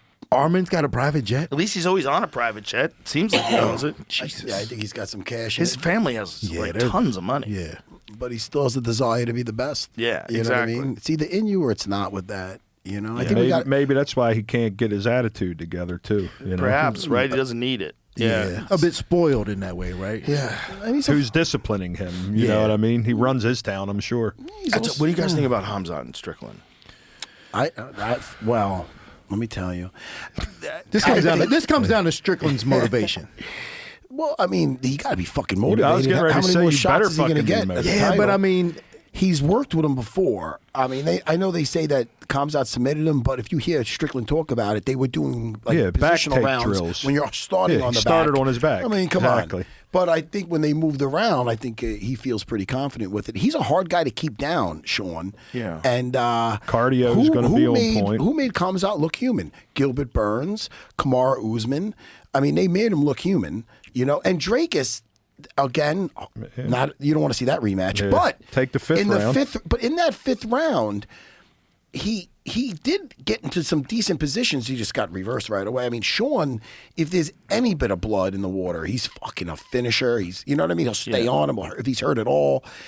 He's durable. I mean, and everybody's saying how underrated his grappling is. The guys that are working with him. So I mean, That's all I've heard too. And he's so hard to hit, man. He's got a weird style. It's very weird. It fucks you up, and he's really good at moving back away from He's shots circling and out while countering. the hands are in your face. yeah, too. it's weird. He also throws like looping shots on purpose sometimes. Like you would think it's bad technique, but he's like finding a way around your guard. Yeah, and he's yeah. catching you with weird stuff. And his fucking jab is on point. But That fluffy fight. were you at was you calling No, that one? no, I I was wasn't there for calling that, and you could hear it. Like you don't always hear that. he was you mashing could Fluffy. hear the thud in his jab when Fluffy was blocking him, and it was hard. He it was mixing heavy. his kicks in there well. He's gonna have to watch that. and he till it wasn't comes out. getting hit, man. The thing about him, if you watch him when he's on point, he's so fucking hard to hit. He just fucked up with Alex. Like, you just can't make any mistakes with It Alex. seems like everybody fucks up with Alex. Yeah, he's He's the freak. yeah, he doesn't negotiate with you. He's just like, you fuck up, it's over. Do you think that do you think that translates to heavyweight with Gon? I don't think so. I think Gon is a little bit too. I think Scary Gon would decision to, like, him. Good Gone. chance of fucking dancing and jabbing his way to victory. But that's what I'm saying. Like, Gone is going to, like, If he he's not going mixes to play it that up with game. him, I think Alex will fucking could put him out. Here's one thing: is Gon hasn't been 185 pounds since he was 12. Right? Yeah. I mean, that's a big, He's huge. heavyweight, athletic, moves like a cat, and he's got world-class striking skills, man. That Tom Aspinall fight, that first round opened up a lot of eyes. Like, he looked fucking good, man. It opened eyes all right. Opened up fucking Tom's eyes. Hey, dude, I feel bad for Tom, man, because talk about a guy that got the shit end of the stick. Right? Yeah, Knuckle deep in his fucking eyes. 2 surgeries. And everybody's like, walk it off. Fucking poor guy. really was. I just think that was handled poorly right after the fact. You know, I think you have to address right after the fact that you have to probably tell people, like, what kind of injuries can be sustained from this. They're permanent. Look at Michael Bisping, still can't see out of his right eye. You can't just have a guy go back into a fight when he can't see. It's crazy. It's crazy to ask. The guy's eye's been injured. If he gets hit again, it could rupture. Who knows? Who knows what kind of damage you have back there? So who do you think was responsible for Gane. that? Yeah, Cyril Gane. Yeah, I mean, but in terms of handling the situation afterwards, you think it was Tom's fault or the UFC for not being, like, getting his back on it? If I was doing a press conference afterwards, what I would emphasize first and foremost is how dangerous eye pokes are. Yeah. But I think we've neglected some simple solutions, and I think there's got to be a solution that we use to stop these fucking fingers from going into people's eyes. Point deduction right away. Point deduction is the easiest. Yeah. You touch someone's eyeball with your fingers, well, unless it's a complete scramble, you're doing this, his head happens to be there. Yeah. But if you're doing this when a guy's coming in and your fingers go in his eyes, 1 point. Every fucking time. Every fucking time. For sure. No judge's discretion. Yeah. No referee's discretion. Poke in the eye. Ow! 1 point. Did you ever ask Dana about the Pride gloves? What happened to him? I did. Because they should own that. I don't remember the tech, right? That's good. The best stuff is Trevor Whitman's. Right. Just pay the man a little bit of money. That's what and I do it. was trying to broker something, and I might still be able to do that to try to figure out a way to just like those gloves are perfect. The knuckles curve over. Your hands are in this position. Yes. It does not impede your grappling. It's easy to do that if you want to, but the natural position is like this. So if you're doing this, it's because you wanted to do that. It's not like the gloves are forcing your hand open like a lot of people complain about now. They can get some mad scientist on this. Here's the mad scientist. Cover the tips of the fingers. You don't use them anyway. True. Nobody does this, right? So if you don't, you're always grappling like this, right? Yeah. So cover it with like a mitten. Yeah, little mittens. Like a leather, with a leather top, like a nice little mitten.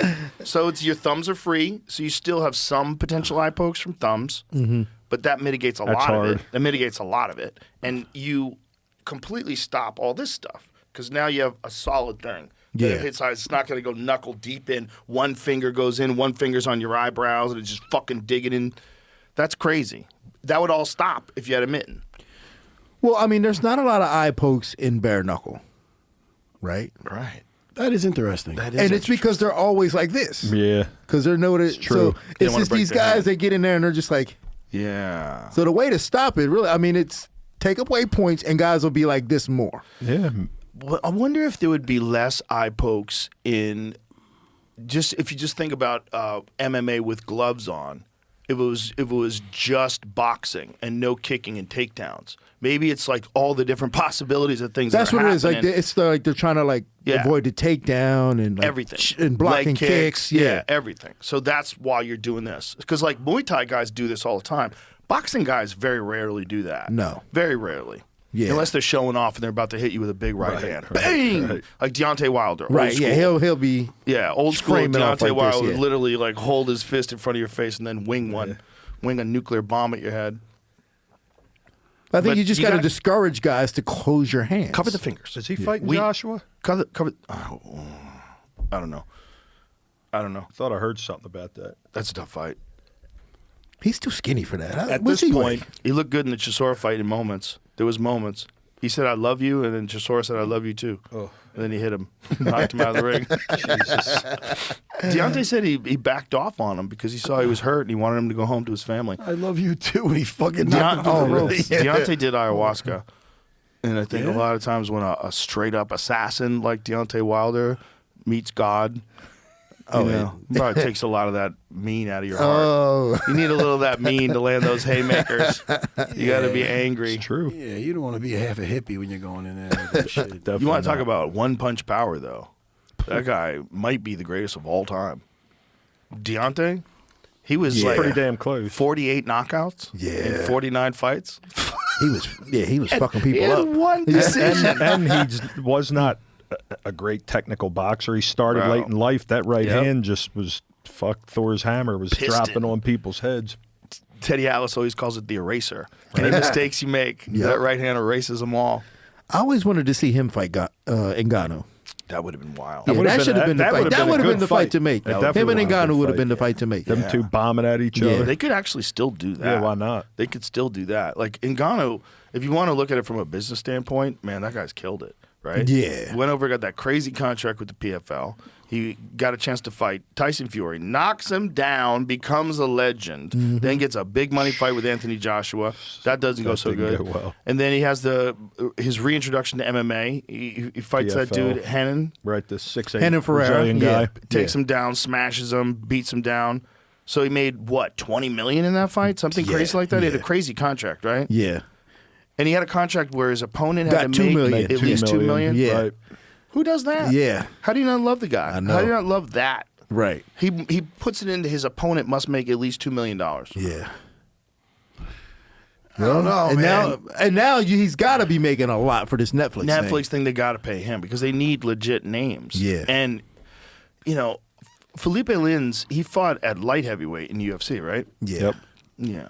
I worked with him a bit at Top Team, and I mean, this is a big moment for him. That's all I can say. Like, I don't know how he's going to do. It's a big moment for him. Yeah. I'm happy Nate is making that money. Mike Perry too. I'm happy for them. Yeah, I heard those guys are getting paid. It's nice because this is a thing where if a fighter is in contract negotiations, they have their last fight on the contract, and they decide not to fight or not to sign until after the fight. Yeah. If they do make that decision, which legally they can do, right? Yeah. Then all of a sudden, Netflix is calling. Especially if you win big. Yeah. If you win big, some For sure. stunning knockout. For sure. And then, you come over to Netflix and make, 12 a fight? That's nuts. And that forces everybody. Forces everybody's hand. That's what business is supposed to do. That's how it's supposed to operate. It's good. That's what's good for the fighters. That's the most important thing. And that's without good, the fighters, right? But that's 100%. just like that's why I'm hoping that this Netflix thing can be sustainable. I hope so too. Yeah, because like if they just do a one-off, or it's like, Again, I'm a terrible businessman. Yeah. I'm terrible at it. Yeah, me too. But just give the money to the fighters. They're the ones who fight. Right. Without that, you got nothing. Right.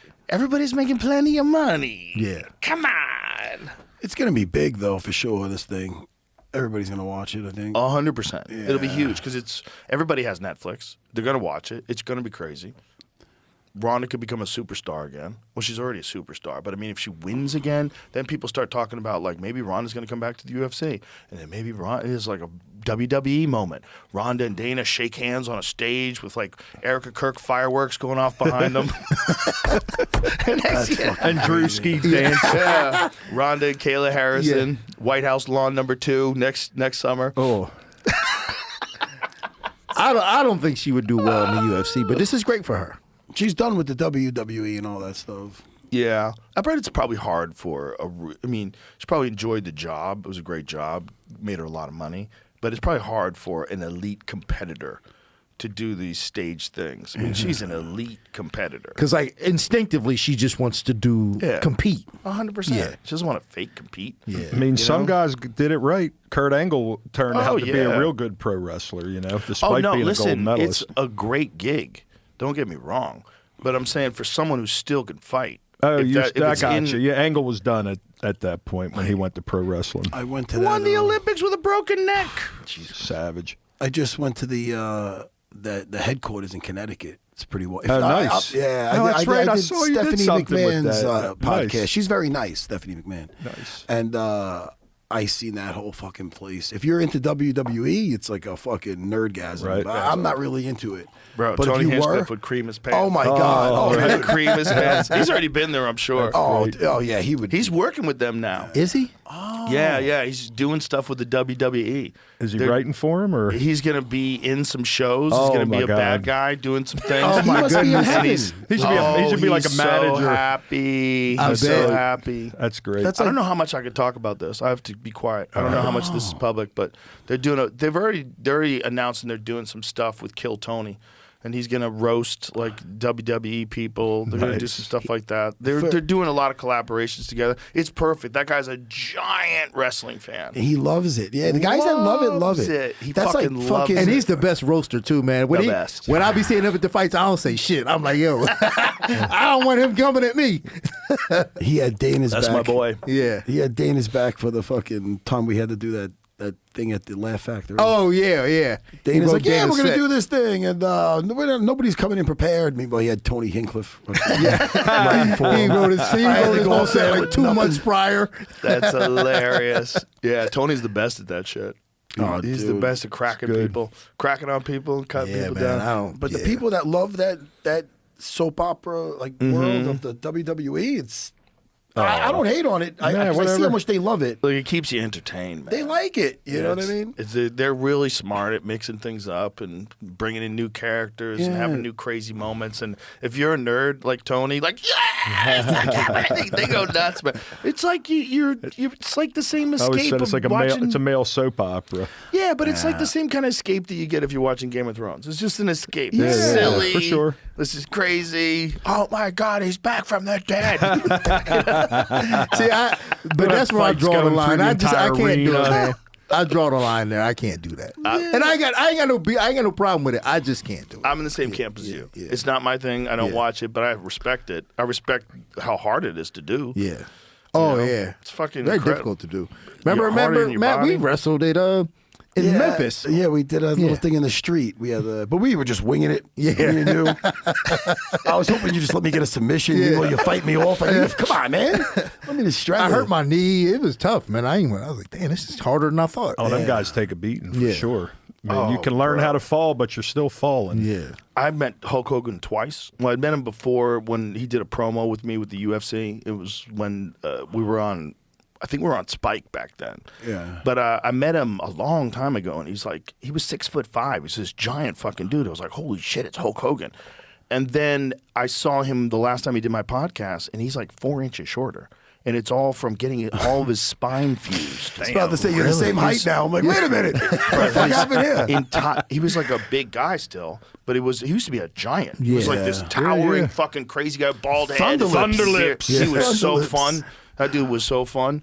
But that's how many back surgeries he had, and he said it was all from that move that he had, where he dropped The down. legs Oh, no elbow, kidding. and So- then the big seat drop. Exactly. So the seat drop, every time he does that, he's compressing his discs. 300, Like 300 plus. yeah, banging 300 the mat fucking pounds every night. dropping down every night and just blowing his back out. His back was just destroyed. Wow. Destroyed. Every vertebrae destroyed.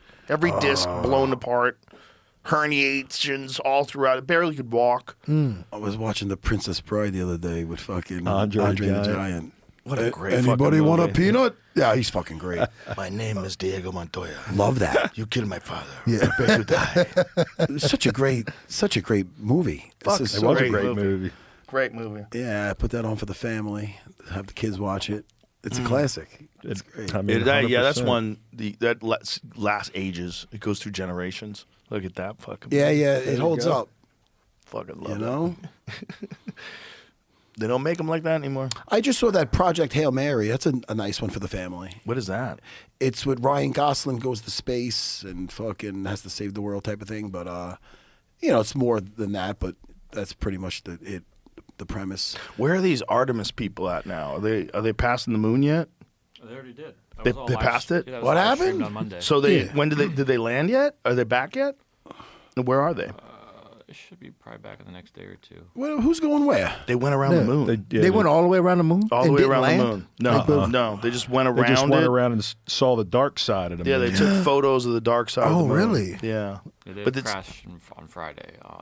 Splash. Friday. splash on Friday. I was getting ready to say, what? They crashed. Yeah, I mean, So they land tomorrow. Wow. So they so the dark side of the moon is only dark when the moon's not. It's not dark like the sun still hits it the same amount the sun hits the light side of the moon. Is that it's true? Just, yeah, it's the way the. I used to think I'm a retard. I used to think that the reason why we only see one side of the moon is because the moon doesn't spin. That's what I thought. No. The moon not only spins around us, but it rotates. But when we see it, the only time we see the moon during a full moon or a quarter moon or whatever it is when the sun is hitting the side that's always facing us. Right. So yeah. when it goes the other way, Gotcha. that there's a different side that's facing us, but we don't ever get to see it because it's dark. Right. That's what it is. So so they took pictures of the other side. Exactly. Yeah. And there's aliens everywhere. I was about to say, what's on There's the other pyramids, side? Yeah. fucking dune Like civilization on the other side? What's on the other side? And in that movie, he finds an alien. By the way, he does? It's not really a spoiler. It's in the trailers. I had that guy Bob Lazar on again recently. Who's that? You want to see a great documentary? It's fun. The first, I would say, Jeremy Corbell's documentary, which is Area 51, Bob Lazar and Flying Saucers. Is that what it's called? Bob Lazar, Area 51 and Flying Saucers. So this guy was he was an engineer, and he was hired to work on these spacecrafts that he didn't know what the fuck they were. And they told him, like, try to figure out this propulsion system. They brought him into this hangar, and this is in, like, 1988. And it's a flying saucer. It looks exactly like that thing on the desk.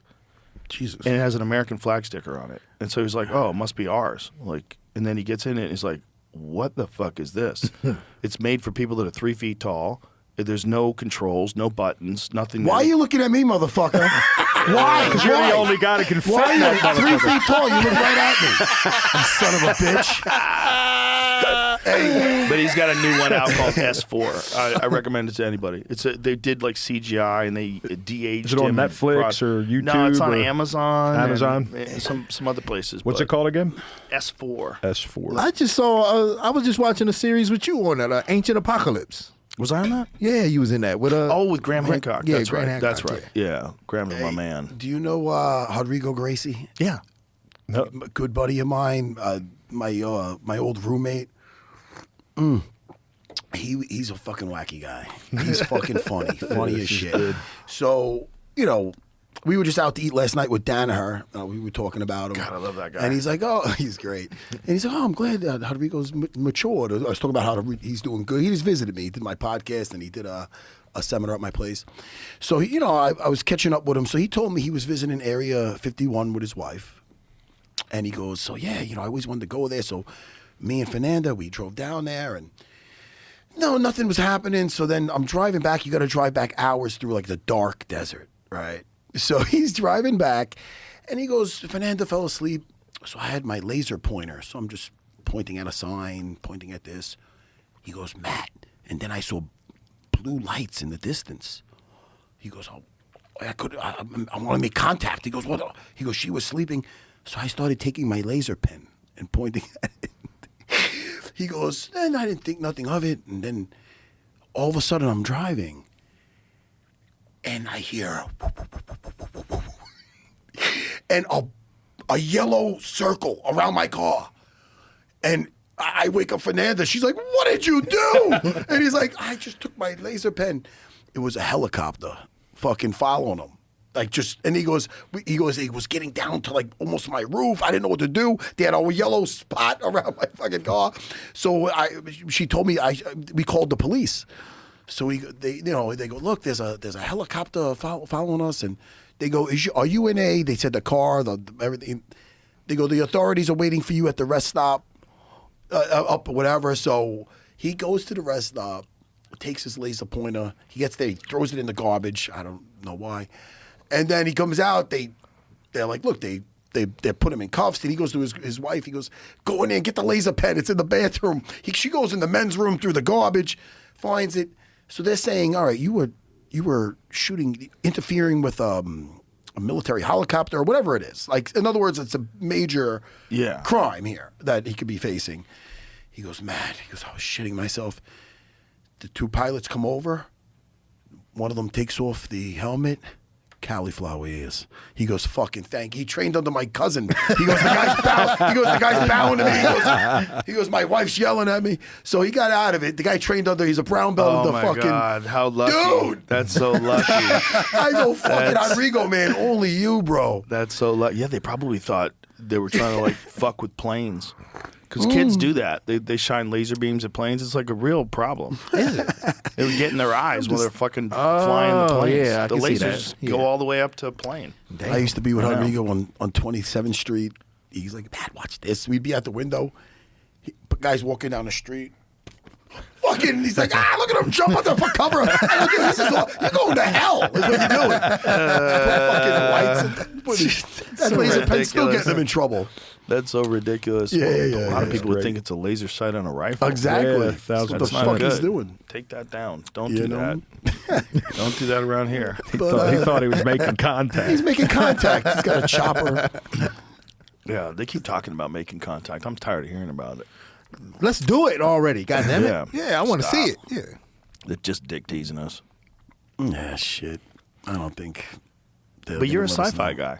Oh man, have you watched the Dune movies or no? No, I know. You don't want to give it a shot. I do. I don't have any time. They were good. When I get home too, like if it's like late at night when I'm home and I'm by myself watching shit, I don't want to watch anything like that. I want to watch documentaries. I was about to say, man.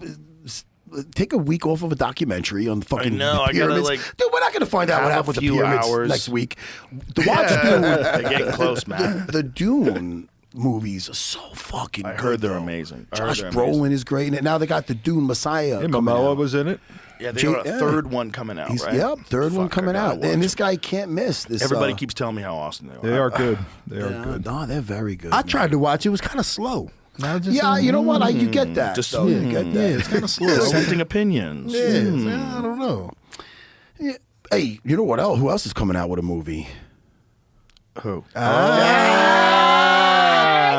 on. Just like we planned. Remember you told me, hey, Matt, bring that shit up. No, you didn't. He came out with a... paid him. Flowers. Flowers. I got it. I did a short Hey, wait. film, so. That's why Dean picked up dinner last night. I Yeah, see. no, I did that because of my new job with Paramount. I'll tell you right now, you almost give me a heart attack when you reach for that fucking bill. Yeah. Is this a movie that you put together? Yeah.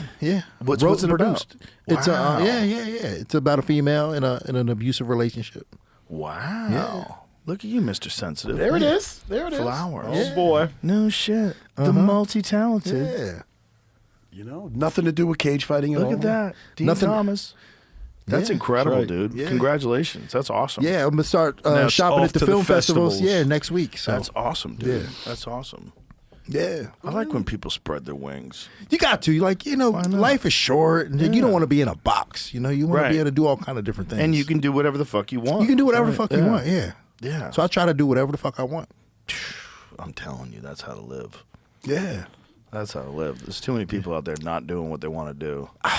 That's a hell. it makes me sad actually. It's a sad existence. Yeah, You know, and a lot of people are doing it because, like, you got to take care of your family, and I get it, and I respect it. Maybe you have a good time at work. That's great. But if there's a thing you want to do while you're still breathing, I know. Do you it. should do it. You should try. At least try it. Get it out of your head. I feel so fortunate when I fucking have my day to day. You know what I mean? Yeah, Because I'm me not too, like you, brother. Dean Thomas. I don't want to do shit. He's got another job every other week. He does. And he's asking how I'm doing. I'm like, dude, my school, Talio's Pizzeria, no bromate, no bleach, and my podcast I'm having fun with, and UFC Unfiltered. Dude, it's just such a perfect little thing for me. I don't want to do anything else. Beautiful. It's so much fun. That's you know? There's a lot of power in saying no. Oh. You know, saying no to Yeah. things. I don't want to do anything more. Like, just enjoy what you're doing. Yeah, you don't have to exactly. keep piling on. But the thing is, once things start going good, you start saying, "Oh, I better not say no to nothing. No, I better just yeah, keep yeah, saying yeah, yes. yeah. No, Oh, they're but offering what- me that. Oh, I should do that. Yeah. I'll find the time. but once you get to the point where you can say no, that's a great place to be. Oh, it's the best place. Is your heart in it or not? Do you Yeah. want to do that? Exactly. Like, Exactly. shoot, man. The day-to-day, your day-to-day life. That's what I love about Longo. Longo's You know what's funny? He's holding for my daughter now, which is so great. She had her first kickboxing match and won. I told awesome. you, but like, he sent us the pictures in the group chat. Yeah, It's I'm so amazing, happy. right? That's so. But it's such a proud moment. Oh, so proud, and it's just so cool, man. When I see him holding for her, like That's awesome. he doesn't have, like that guy just He's the best. He's just doing the same He is thing. awesome. You and him. that he's always done. If Paramount was smart, they would do a fucking a whole series of you and him traveling to fights, working with people, hanging out and cornering each other. You guys in the corner are it's fucking. I'm like, keep the camera on Serra. ain't that the truth? It's the truth. We always talk about it in the commentary. Like, it's fucking awesome watching you guys in a corner. Good technical advice, but it's just fun. You guys are fun together. Just on an amateur card, we just got brought back together for one of my fighters, Adrian. This little young Filipino guy. He's a good kid, nurse. He's a nurse, always smiling. They're all nurses, brother. He went in. My wife's a Philip nurse Nova, too, yeah. Filipino. But he went in there and he's just like, I just have. Just my one wish is to have you and Ray in my corner. He's such a nice kid. So we went in there, we cornered him. We didn't have to work the corner though. The first round, he flatlined this guy. Nice. Oh man. So yeah, man. You guys are great on your living the you dream. guys are great on your podcast together too. Yeah, that's you got what a I'm good saying. chemistry. You got a crazy friendship. It's perfect. It's like the banter's hilarious. The Right. two of you guys, you complement each other perfectly. It would be a great show. I'm telling you, they like, better do something soon before the first episode is me and the guys taking Longo to a home. He's not getting any younger. Hey guys, field trip, Longo. Where are we going? don't let him talk to you like that, Ray. I'm in your corner, Ray. Fucking road trip to the fucking home, Longo. No. Longo's got a lot of life. He's fucking good. Oh my god. great. What do you think of Gilbert Burns versus Mike Malott? Gil Burns lost 4 in a row, but he did it to all killers. Yeah, You know what I mean? Malott's a tough guy. Malott Keeps getting better. only lost once to Neil Magny in a fight that he was doing great in, but then he got Neil Magny because that guy's fucking Never survived gets it. tired. Never gets tired. Never Ultimate gives up. discipline. Yeah. Always in shape. He righted the ship since then. Yep. And that kid's like the next Captain Canada. He's doing people. Yeah. They make an unfair comparison, like, "Oh, you're the next George," that type of thing. But he's his own fighter. Right. He's Yeah. got a great skill set, good head on his shoulders. Family of studs. His brother's like an ice hockey fucking. It's a good pro. test for him, Gilbert, at this stage of his career. You know. Yeah. See if he still got it. Yeah. You know, he's the first guy to make Khamzat look human. But You know? when Morales did that to Gilbert, I was like, Jesus Christ. Morales is terrifying. He looks so big. It doesn't I know, make any yeah, sense. I know. He doesn't make any sense. So I was with Brady when Brady got beat by him, and at the weigh-in he looked okay, right? Like, you know, a guy, he's 170 pounds. Then the next day he steps into the cage, and we're just looking like, oh my god, He was guy's huge. massive. Massive. Yeah.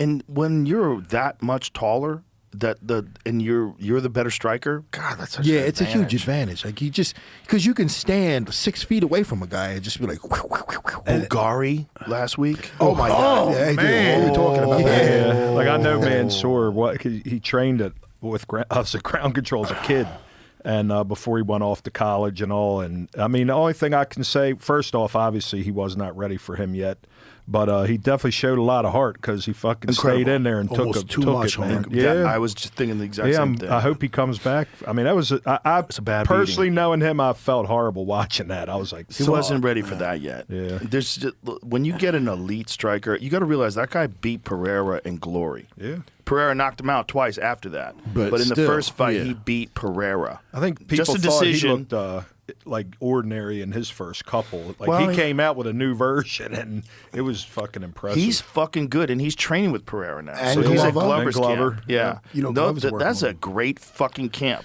And Glover has so much knowledge. Yeah.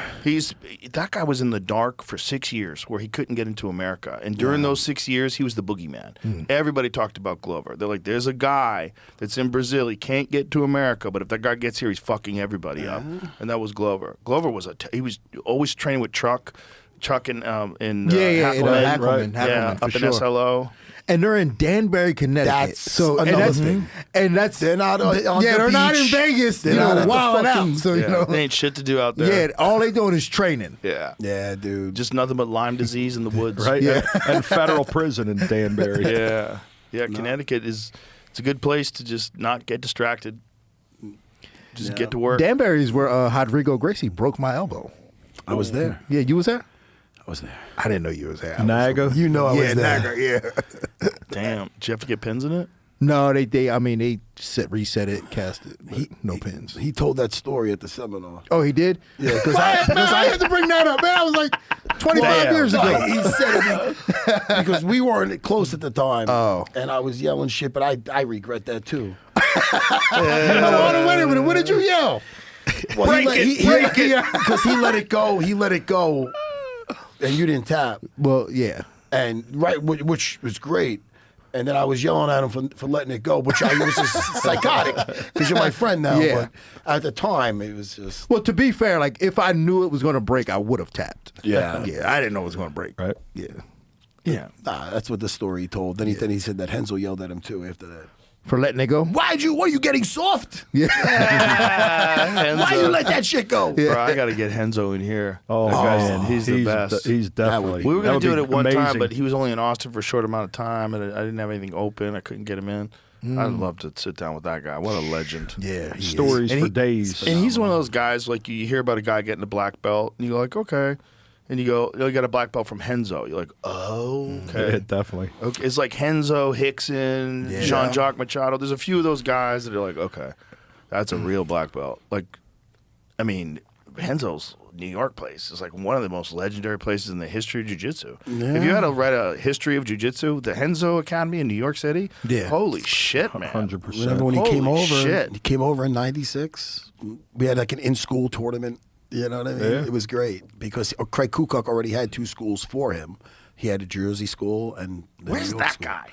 No like clue, a- man. No one Thought knows he where went he to is? like That was my Idaho first and disappeared. My first instructor, but he was not an easy guy to he never let you get too close. I bought all the tapes. That's what I was about to say. I learned jiu-jitsu from Craig Kukuk. I learned a mount escape from those tapes. It worked one day. I was like, oh shit, it worked. He was a very good teacher. I had, I was with him I for had 2 those years too. before And he Henzo was came a over. early Brazilian Jiu-Jitsu black belt. He was a Yeah. black belt like early 90s, right? Yeah. Like the Steve Maxwell era. He was one of the earliest ones too. I found out about him through the Gracie newsletter that I was applied to at like 17. I used to get that because when you That's buy the awesome. tapes, you get a newsletter.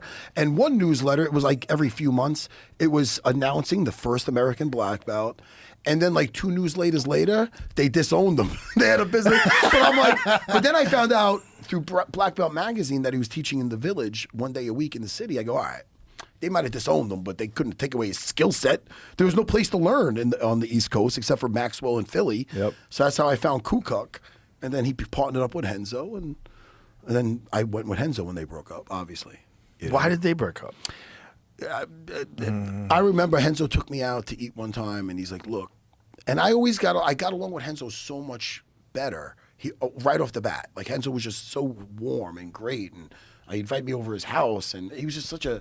And Craig was always kind of a wall. He was a big German guy, but I remember one time he told me like, "Look, something with the business where he felt like he was being treated fairly. I'll just leave it like that." And then he goes, "Look." He goes, no one likes Craig. He goes, if you go with him and me, he goes, people will go with him because of you, because they like you. But I want you to come with me. I go, look. I go, and at first I'm like, is there any, I was a young kid. I didn't know. I go, is there any way you guys could make up? He goes, man, if it was Brazil, he'd be already dead. I go, all right. Okay, Enzo. All right, I get you. So much for that. I went with Enzo, and Craig kind of left town. So, Matt, where are you in the pecking order in terms of American black belts from Henzo? I'm the first American of the Henzo. Yeah. Oh, okay, so That's you know what I mean? amazing. Yeah, that's crazy. That's That makes me amazing. happy, That's yeah. amazing. That's something that's my biggest achievement right there. He took me under his wing, Henzo. Again, I was a purple belt. He got me out of a security guard booth, taking me to Japan to corner him versus rings because he wanted me to see what it's like backstage. Dude, I didn't do anything yet. I'm like, oh shit, really? Japan? So he would just do believed stuff in like you. that. Yeah, he did. He put a lot into me. So I can't thank him enough, dude. That's That fucking camp. You just think about how many elite black belts Henzo produced, and then think of the John Danaher branch of it, which Yeah, I also know, comes yeah. from Henzo, right? No, well, yeah, John like came in- generationally, like it just Right? it dominates Yeah. all the generations of jiu-jitsu. Especially now, if you think of what Danaher's done. Yeah. Oh, my God. You know, I mean, his prize guy, Gordon Ryan, greatest sure. of all time. For sure. But I mean, even on the other side, who they don't get along with so much now. Like Nicky Rod and them 100%. are still from Danaher. Yeah. And all elite of the elite. Yeah. No, John. Well, It's I mean, a that's crazy lineage. That's a guy that just put 100% of himself into it, and he's got a genius mind. I remember he didn't even own a television until my buddy Chad LeBrun, who was moving back to Virginia, gave him something. He gave him one so he could watch. It had, I think, a VHS and a DVD thing where he wanted to just study wrestling tapes and Japanese tapes, and he just used it just to study. I have a question for you. Whatever happened to Eddie Wolverine? Yeah, so I asked him about that last night. What's his last name again? Cummins. Cummins. Yeah. What did he say? He got into some kind of business now? He's not really training as much? God, that guy was good. Yeah, he was good. It was leg locks, man. Early in the day, as the leg lock revolution was unfolding, Yeah, that guy was at the John's front first, lines. savage he put out. I remember. Bro, and just super technical. Yeah, and little guy, trained too. a lot of those guys in leg lock technique too. They all shared techniques. Oh, yeah. I think it's just amazing that John drives. He never drove in New York. got So a I go, how'd car. you get here? He goes, I drove. I go, you fucking With a beyond the rash wheel? guard on and a fanny pack and Adidas He was sweatpants. dressed up last night. He had an all blacks polo shirt on. I go, yeah. From New Zealand, yeah. Yeah, a New Zealand all I said black to polo him, shirt. Matt asked him, he goes, what, no rash guard? And he goes, I got dressed up for you tonight.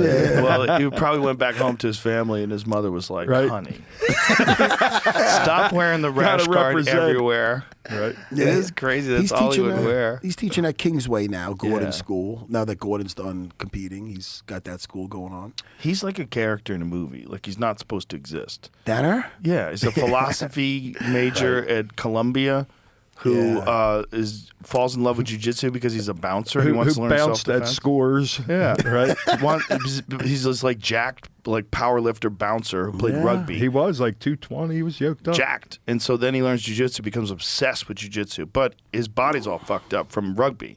He's got a fucked up knee, then his hip gets fucked up, and so he can't really compete, but he is such a jiu-jitsu fanatic that he trains the best guys of all time. It's kind of nuts. Yeah, it is nuts. And that's all he cares about.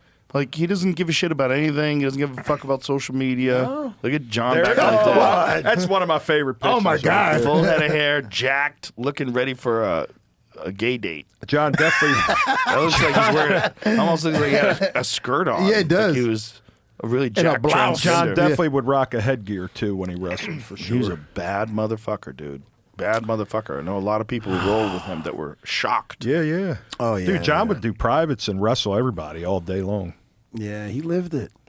He still lives it. That's all he does. And it's But just he's- so fortunate that you get a guy who's that smart, like in everything. Like he's really well read, history, all kinds of. Like he's a very Yeah, he's interesting a- guy to he's a talk genius. to. But he becomes obsessed only with jiu-jitsu. He didn't have a family. He doesn't have. Yeah. He's a wife and kids got to take care of. I love that. When Choking people. When you That's have us it. out here, it's like a routine now. Now every time we come out, I get dinner with him. So Yeah. I don't see him too often. So Right. it's great. It's like a little reunion. Yeah. Each time we come to town. I'd be with him how many days a week? We'd just train and go to Burritoville. They were in Puerto Rico during the pandemic, and they were having a hard time there. And I was like, "Come to Texas, baby. Come on down." I'll tell you, you're the Pied Piper. They all shit. ended up here. Well, it's a fun place, man. It really is. It's the Well, I most heard the fun whole Puerto town. Rico thing was good for a while, though. I was talking to Nicky Rod about that. He said it was great. He was like, just like being in Puerto Rico with your friends in like a frat house training jiu-jitsu all day. It was like amazing. Well, especially because they were shut down. Yeah, And in Puerto Rico, you have outside, like you can get light into the room, so it kills the fucking staff better. Yeah. Right? How many guys got staff from the basement jiu-jitsu? Right. A lot. The blue Yeah, basement. yeah. A lot of people got staff. There's a lot of funk that gets on those mats that if you're not careful. Fucked up his belly with all the antibiotics. Yeah. And that's from staff. Dude, my fucking belly, Joe, on the way here, on the way to the JFK, I told his ass. Because I always got my issues, but I usually give myself, like, if I'm going somewhere, like on a car trip or anywhere, like I clear out for at least an hour and a half to 2 hours. Like I'll have my espresso in the morning, 2 seltzers, and then I just let it go to work, and I'm pushing on my belly because things get stuck in there. So I thought I gave myself enough time, and I was going to JFK from my house. It's 30 minutes. It was 9 in the morning. 10 minutes into that fucking car trip, I go, I'm not fucking making it. I go, I'm not. And the guy my driver was such a good guy. What a nice guy. I gave him a fucking tip. Good tip. So we're driving. I go, all right, let me just keep watching videos on my phone. I'm like, let me just try to let my mind go somewhere. The clock wasn't moving. I look back. I go, that's another minute. I go, there's no way I'm making this. So I'm on the Bell Parkway. It's not like you could just pull over. So I go, I go, buddy. I go. I'm sorry, man. I go, I'm not gonna make it. I go, we gotta pull over. He goes, the bell. There's nowhere really to pull over. You want me to take an egg? I go off an exit. I go, you're gonna have to do something. I go, I'm not making it. I go, can I get you? I go, can I have your 7-Eleven cup? I go, he goes, oh, do you have to pee? I go, no, I'm gonna shit in your cup. I go, no. I go, I'm sorry. I go, I'm sorry, sir. I go, but I go. I knew it's gonna happen. And it's my biggest fucking fear, and it's coming to life. So this guy, it's okay. He got over. We almost hit a fucking car. I'm on the side. There's not even bushes or anything. There was some Nobody brush. could see you behind Everybody the car. saw me. This guy Sit on top of your head. I got out. As I'm taking my pants down, fucking, I'm going, thank goodness I made it. And fuck, I get back in. I go, buddy. You shit in the cup? No, I didn't have shit. I just piss. Oh. But it's like, well, I mean, I felt my asshole pulse, but nothing came out. Okay. When you feel like, Or does it, but it's like that with you when you have to pee too? Sometimes I have to do both. Like, I'm like, I have to pee, but I know to really get it all out, I have to push it. Hey, everybody, how's my ass? So with pee, though, like, you can't just hold pee? Man, I can, but not to this. Not like how you used to be able to? No. Well, it's not like, it's one of those things where I have to clear out in the morning, and I thought I totally cleared out, but sometimes I'm like, all right, I'm good. I pushed out totally. And then it kind of just gets something else in the chamber or something. I'm like, oh no, there's still something left. So we're driving, and I'm like, when I get the feeling, it's such a horrible feeling. Because it's not about willpower. It's not about thinking of something. I'm like, dude, it's gonna fucking happen. This is the day that I just piss myself. It's gonna. But dude, I gave a custom tag. It was $78 for the trip. I gave him a $50 tip. I go, dude, thank you, bro. You're a fucking hero. This guy fucking saved my fucking ass. And because someone else, I'm like, they'd be like, hey, dude, fuck off with it. I go, or don't do this in my car. Right. Dude, I'm like, it's happening. I go, give me your cup. He's like, oh, do you have to pee? I go, well, obviously. But dude, he made it, but I couldn't. Dude, a 30-minute drive there, I couldn't fucking make it. That's crazy. It's scary. But as you get older, it's hard to hold it, man. But no, I think it's my ulcerative colitis. It has to do with that. It has to have something to do with that. But because that sounds crazy. The dude, pee just comes on that quick. I've had it before, but like, I don't know if I told you, I maybe said it the last time here. We were going to an aquarium out east with my family. And it was one of those things, just like this. And I get out of the car, and then we're looking, and I'm like, all right, I can. And then I see there's like a line out the door. I go, I'm not making this. There's no way I'm making this. So I go, honey, she goes, okay, go. So I there's like a post office with those bushes that come straight up, like they're all tight together. I fucking smush myself through. The second I take my dick out, fucking bees come around my fucking head. I go, dude, I'm gonna get stung because I'm not going out with my dick. And fucking, I didn't get stung, but I definitely had some on the front of my pants. What are you gonna do? Sometimes I'm a very clean person. So the bladder is related to that? Imagine being a woman in that situation. Ooh, man. Right? Yeah. Oh, there's no hiding it. Oh, horrible. But yeah, man, these are the things you got to deal with when you get older a little bit. I am getting my stem cells. That's hopefully going to help me. What is the cause of ulcerative colitis? What do they say causes it? I don't know. I mean, I think some of it's my history. I know one of my brothers had Crohn's, which is even worse. Crohn's disease. To level up. Yeah, man. Like, so I know my grandfather, when he was getting older, though, he had some shit. Have you ever like sworn off pasta? Well, just like taken like months off.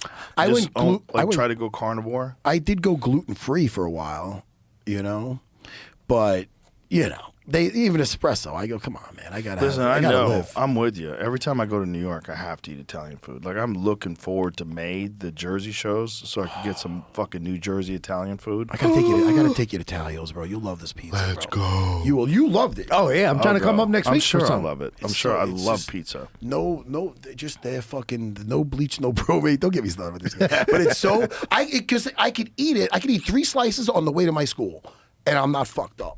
I could train, and it's fucking. If I did that with a fucking regular slice of pizza, right. dude, I want to take a nap. Yeah. You know. So it's even my wife now orders the 00 flour, the From Caputo. Italy. Yeah. Yeah. We get Yeah, that no shit where she bakes the bread. glyphosate. She makes the pizza. She makes fresh bread. I feel like out of Game of Thrones. I'm dipping it in my soup. That place that I told you, Fucking the great. Vegas place I took Yeah. you to, Gaetano's. Yeah. All Italian flour, all handmade pasta. Yeah, tonight we want to go to a place. Hey, let's go. I want to fucking do that thing. Get to my fucking But I hotel and shit wonder myself. if you did that, if it would have an effect. You know who cured his fucking ulcerative colitis? Is George St. Pierre. How did he do He it? said it's one of the reasons why he was stopping fighting. 'Cause he was Fasting? fasting. Really? Yeah. Interesting. Fasting did that? That's what That's he what told he said. me. But he does some No. hardcore like 3 week-long days. shit. Yeah, he does like at least 3, right? Yeah. 3 days. Nah, I can't do that. Yeah, I do 24 hours Do you? sometimes. Yeah. But that's not that hard. You know. Yeah, I mean, you stay busy enough. It's I like, think it's if you're whatever. busy, definitely you could power you just through. eat a big dinner Want a and then cherry don't cola? eat to the next Yeah. dinner. What is that? Cherry cola. Ooh, is that a new one? Ooh, dude, you know you got. Yeah, you got him It all all hooked started on from those here. things now. It all started from here. But Thank you very it much. is tasty. Ooh, that's delicious. Yeah. Ooh, that's I good. know. I love it. They're illegal in California. They are. Isn't everything? Why? You can't have flavored nicotine in California. What the fuck? Why? What the hell is that about? Is that like Because I they don't know. just want to be able to tell you what to do. Yeah. That is Assholes. a symptom of the. You could go buy whiskey. You could go to CVS and buy a jug of whiskey and drink yourself to death. But you can't buy you flavored. cannot buy flavored Zins. You That can't makes buy no flavored. sense. It makes That zero makes sense. zero You sense. can't buy No. flavored vapes because they don't want to encourage kids. Because you know how kids are. They just want to.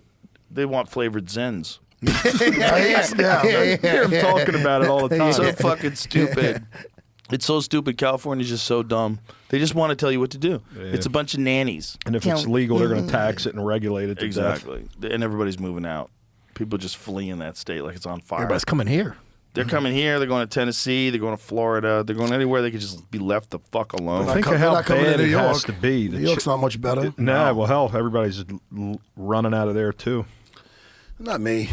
I'm there for life. I'm not going nowhere. Yeah, it just sucks when the government gets goofy and you're like, what are you talking about? Now that Kathy Hochul lady is saying, Begging go to people Palm to come Beach back. and get those people to come Right. back to New York. Remember before? All of Yeah. you go move to Florida. Yeah, that's what she said. Which is a crazy thing to say. That's a crazy thing to say. It's so delusional. But that lady's nuts anyway. Yeah. She said No the doubt. vaccines were a gift from God. Like she said, No, she stop. talks crazy. It's like people were so tired of Cuomo. They're like, who else? Okay, fine, you run it. You know what I mean? It's like, how did that lady Crazy. become like your best choice? That seems nuts. That makes me concerned that Stephen Corbett is doing the next fucking Lord of the Rings. Who he's is? like he's writing the movie or something. Him and his son. Really? And I know he's a fucking little bit of a Wait a weirdo. minute, Colbert? Yeah. The Colbert Oh, Report? God, Peter don't say Jackson. that. Peter Jackson was making an announcement. I know all the nerd news. Peter Jackson was making an announcement about a new Lord of the Rings movie he's coming out with, and I'm partnering up with. Well, let me show you. And all of a sudden, they go to Stephen Corbett reading a Lord of the Rings book. Oh, hey, they planned it, and he's like, yeah, I took it from this part of the thing. Is he going to have any They're dancing shitting all syringes in over. there? Poor Tolkien. They shit all over his thing. That Rings of Power is just a fucking mess. Piece of shit. What is that? Orcs with Rings of feelings. Power? Orcs were. Oh, yeah, yeah, They're they- making Orcs orcs with like being feelings? yeah, like Yeah, they were like, dude, they it had was- feelings, and they were like kids. They were like little kids. Wait It a was minute. weird. What? Yeah, it was What weird. is this? Rings of Power, the Amazon series of the Lord of the Rings, is the biggest pile of shit next to the Acolyte. It's everybody shitting on our fucking childhood or shitting on. They shit on the major franchises that had some really good lore, like everything from Star Trek what the fuck they did Dude, with everything that. Disney touched, they fucked up. Marvel, everything. Bro, how do you fuck up orcs? No, They made him them terrifying. They weren't terrifying. How in do you this. fuck up the Hulk? Explain it. They make him smart and they made him a pussy. gave him Thanos kicked his ass glasses. and he never got his balls back after Thanos kicked his ass. Right? You know? Yeah, that's an orc, bro. Yeah, now watch The him dude with with the helmet. Click on that They dude look with like the they helmet. have feelings. Jesus Christ. They're making him they like they're had feelings, discriminated yeah. against. Oh no, it's fucking brutal. That guy's got feelings for real? Yeah, he had feelings and No, they're not Dude, supposed to have feelings. There's no more They're good supposed versus to be evil. like demons. Nope. Nah, now No, they're just. that one in the lower right hand corner with the fucking helmet on. Look at that. Oh No, fuck you- yeah! You don't know dude. his backstory. He might be a good guy. They were like, fucking no, bullshit. father, His no, backstory. father. I don't want him to be a Dude. good guy. Me neither. I want orcs, old school, like from the why. movies. That's why that Night of the Seven Kingdoms was refreshing because it had no bullshit in it. Hey, look, there you go. Jesus Christ. Well, give the guy a chance. Who knows? Maybe it's awesome. They say he was had a cameo in Desolation of Smaug. Oh no shit. They did an animated series that the War of Rohan, which was a piece of shit. They made a girl boss in there. They had all the cool dudes get killed, and the girl's killing everybody, and she knows everything, and That's so cute. they took it from like one. Like she was in like one paragraph and fucking in the thing, and they just gave her this big backstory of being a badass. Yeah, it's like the Fantastic Four with the female Silver Surfer. She appeared in maybe 1 or 2 comics. Yeah, This bitch is dude. not a main character, no shape, no how, but boom. There As she long, is. is the real Silver Surfer in it too? No. No, they got Well, that they seems silly. Exactly. nah, they Why? So there was a female Silver Surfer for a while. No, like Never very, was? like very sporadically. Like but there maybe was. appeared in 1 or 2. It was actually his. Now you're getting on my nerd side. Yep. It was his go. wife before he was the Silver Surfer. Like Shalabal, it was his chick. and the Russo brothers. They've been hitting it out of the park with every Marvel movie they did. Yeah. So they're doing Doomsday, Oh, well, good. which is going to be coming, which is basically going to be they're putting out Endgame again in the theaters, and It's it's a going to be fucking like great- directly, like it's going to take place directly Awesome. after that. Good. Good. Well, I heard So, Ruin hey, King Thor's coming, they so did- I'm fucking ready for that. They did Winter Soldier. It's like the highest level of Thor. Oh, that's fucking cool. Let's keep going. Oh my god, you're such a nerd. It's fucking great. I don't know his highest comic level history. of Thor. The highest level of Thor is such a crazy thing for a grown ass man to say. Big ass fucking grown ass man. The highest level of Thor. That stuff's my WWE. I love Yeah, that shit because I yeah. grew up on the comics. Yeah, that's me you too. know? I love Me comic But too. books. they ruined those fucking movies, man. It's fucking Thor. Yeah. Ragnarok was fun, Dude. Love and Thunder, Horrible. Oh, here's my friend, the Rock Monster. Hey, and here's his life mate, Bob. Right. The Rock- What the Right. fuck? And- Why though? What does that have to do You with know anything? what? You got to give credit to the DC movies then, because they never ruined Batman. Right? You know- the most recent Batmans, at least the Christian Hey, Bale right, Batmans, right. and then the new one with Robert Christian Bale Robert was Pattinson. Pattinson, good. yeah, Did you- they well, were still pretty dark and like Dark, yeah, in the just era, like there was Yeah. like there's no Yeah, they- bullshit in them. There's Yeah. no it wasn't. They didn't. They fucking murdered that Thor. They killed him. And Gore, like Christian Bale played Gore in that movie. In the comics, that is the fucking best Thor story.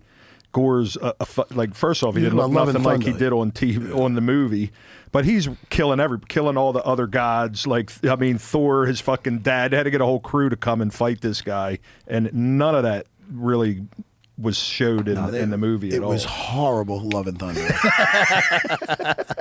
It was Nerd, I horrible. didn't know you were such a nerd. Oh, for comics, Oh, yeah. wow. I didn't know. Why didn't they do it like the fucking?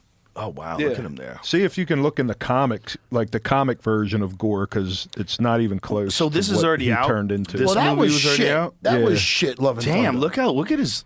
Click on that with your cursor's on. What the fuck, man? Yeah, they wrecked. He was a perfect guy to play it, but they just ruined the Yeah, character. you can't blame Christian Bale. Yeah, they should have done it just by the comic books. You shouldn't be able to rewrite history like that and fuck it up. See if it's Gore the God Butcher. Yeah, that's Ruin King Thor. Just in case you were wondering, Joe. Jesus Christ! How many Thors are there? How many Thors? Oh, it's the are same there? guy. It's just levels. Oh, explain that. Uh-oh. Whoa. That's from the movie. Damn, he looks good in the movie. That's pretty dope. It's probably also just a rendering because I don't know that they've shown stuff like this When does the movie come out? later this year. Doomsday comes out this year, and so does Dune Messiah. It's a good year to be a nerd. Yeah. I'm Well, looking the forward to nerd that. movies sell the best, if you think about it. Comic Star book movies are Wars, like 100% Lord of the Rings, guaranteed. Harry Yeah. Potter. Yeah. So the Harry Potter show that they're doing on HBO, I've read, find out if this is true. Put this into perplexity, our wonderful AI sponsor. If it cost them $100 million each episode. What? The new Yeah. one that's coming out? This new one, apparently, it's so Jesus Christ. highly produced. It's like they've risked $1 billion. Oh my on God. this series. It's supposed to be insane. Of Harry Potter? But it's Harry Potter, and I feel like you can't miss with Harry Potter, except with trans people. They're There's very upset. there's a lot of controversy with the casting because they did a race swap with Snape. Snape, he's like a guy that's $100 million per right, episode. right. that's going to be a rough one, man, because his backstory is not good. It hasn't been confirmed yet. Several recent reports claim the budget is around $100 million per episode. Jesus. 7 planned season, 8 episodes per season, 56 episodes total. That per episode figure implies an estimated total production cost of about $5.6 billion. It looks like it's done well. I saw the coming Must be. attractions. Like, how are you? You have to. If you're going to do a Harry Potter, you got to do it to the maximum. There's already I got to get into movies. Harry Potter because there's not a lot of black characters in it, but there is one. There's one now. This is what Yeah, you they just just saying. did the But- race swap. but you- on but it. you- scary, man, with his before backstory. that, the one character, guess what his name is? I'm not guessing anything. Dean Thomas. Shut the fuck I up. swear to God. Really? I swear to God. Really? I want my royalties for this. I want my royalties. How is it Hey, you got spelled? another But it is goddamn spelled- job. Definitely not spelled the same way. It is spelled the real way, but yeah. There it is. There it is. Dean Thomas, my That's favorite side crazy. character. Yep.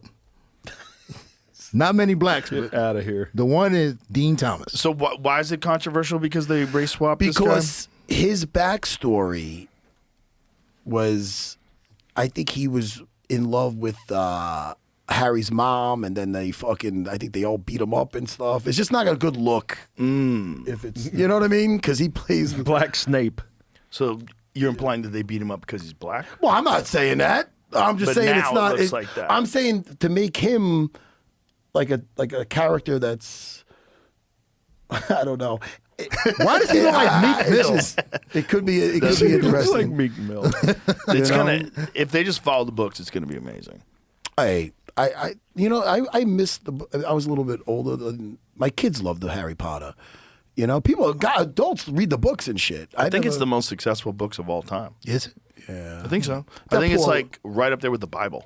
Damn. I feel Yeah. bad for that lady. Find that out. Put that into perplexity. She got crucified for just Compare the saying sales of Harry Potter She to stuck the to her Bible. guns, though. She did got stick to crucified for being logical Right. and reasonable and telling the truth and trying to protect women. And all these fucking people, these Yeah. actors are still saying she said problematic things. I want to hold them down and say, tell me what she said that's problematic. Yeah, that was a bit unfair to her. It's Oh, just, I thought it was- I thought there was an way article heavier. written about this one actor that did it where it said he is more concerned with being on the right side of Hollywood than the right side of history.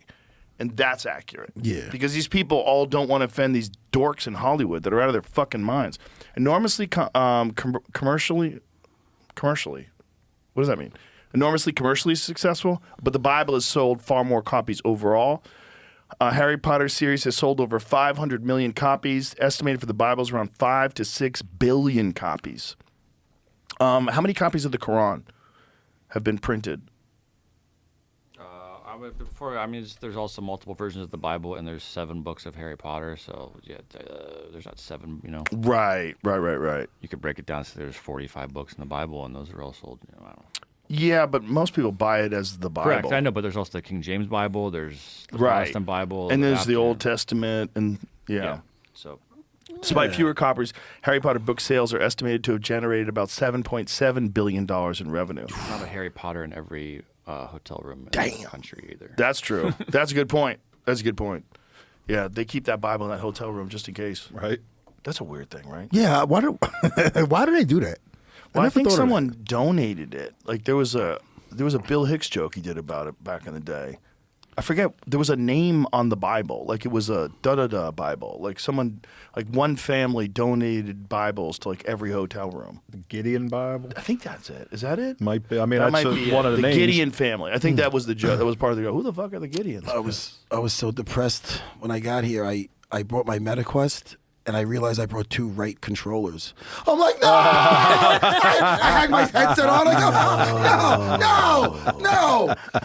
I'm playing a game now, a new game. What's the game? Jamie, get ready for this. Forefront. 16 on 16. There's tanks. There's fucking choppers. FORE front. It is, forget about Pop 1, forget about contractors. I know I hyped them up on here before. This fucking game is just pure adrenaline. Okay. I just wanted to state that. I just wanted to get that out. Joe, I'm telling you, you used to like the Quake shit. Yeah, I want to see what it looks like. Show me what it looks like. Forefront is so good. Here it is. This is 16 on 16. Yeah, but where's the gameplay? This is you have to. I love the sniping. Oh, you give me my behemoth, and I am fucking taking people out. You just bring that dude back to life? Yeah, you can have a medic. You can have a medic there. But it is so. Look at the tanks. But you're seeing this through your VR. It is so much fun. Me and my brother-in-law Edwin, we go on this motherfucker and we take souls. You can get on a bike? You could do the four-wheeler. They have anti-aircraft. They have carriers, ACPs. They have tanks. How do you have a life outside of this? Well, that's the problem. I don't. That's the problem with these things. Listen, they're too good. I have a house of women, you know. They're watching Love on the Spectrum, and I'm playing this. They like that show. The problem is these are too good. They're too fun. They could take your whole life away. No, I got a 2-hour time limit on my. I play until my battery dies. That's good. You know, 2 hours. That's all those things last. Around that hour and a half. Hey, after a day of making people more dangerous, do my podcast. You know, I deserve it. How Lou Talio's in my. I deserve it. No, you deserve it. I'm just you. scared. I'm scared. I watch it. I get scared. You should. Hey, we could squat up. No. Come on. You would get addicted to this. No. Oh, yeah. It's a real problem. It's a real problem. Dude, it's a real problem. Yeah. It was like I can't play these. It was like a crackhead that couldn't get his lighter working today. I'm like, no, because that's how I like to kill time here when I'm fucking. I made a decision a long time ago to never bring like a gaming setup with me on the road.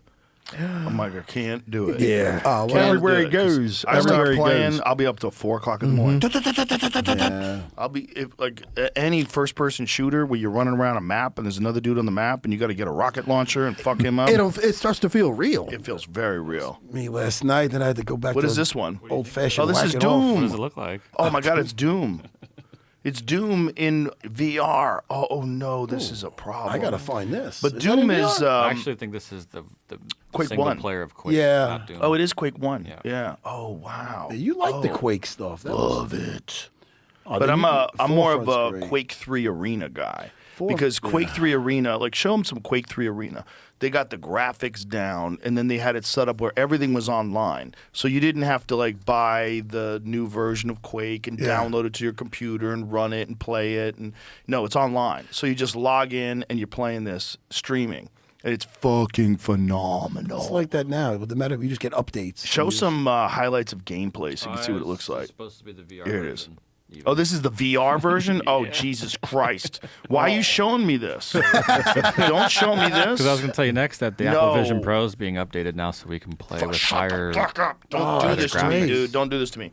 This is my game. This is my game. I fucking love this Imagine game. if you had a Starlink, you could just do this on the plane. Shut the fuck up. Oh, you I'm not doing this. Is it a battle Do whatever royale? you You just got to kill everybody. Yeah. The problem is, man, I start doing it, and if I start fucking people up, I can't stop. It's fun, dude.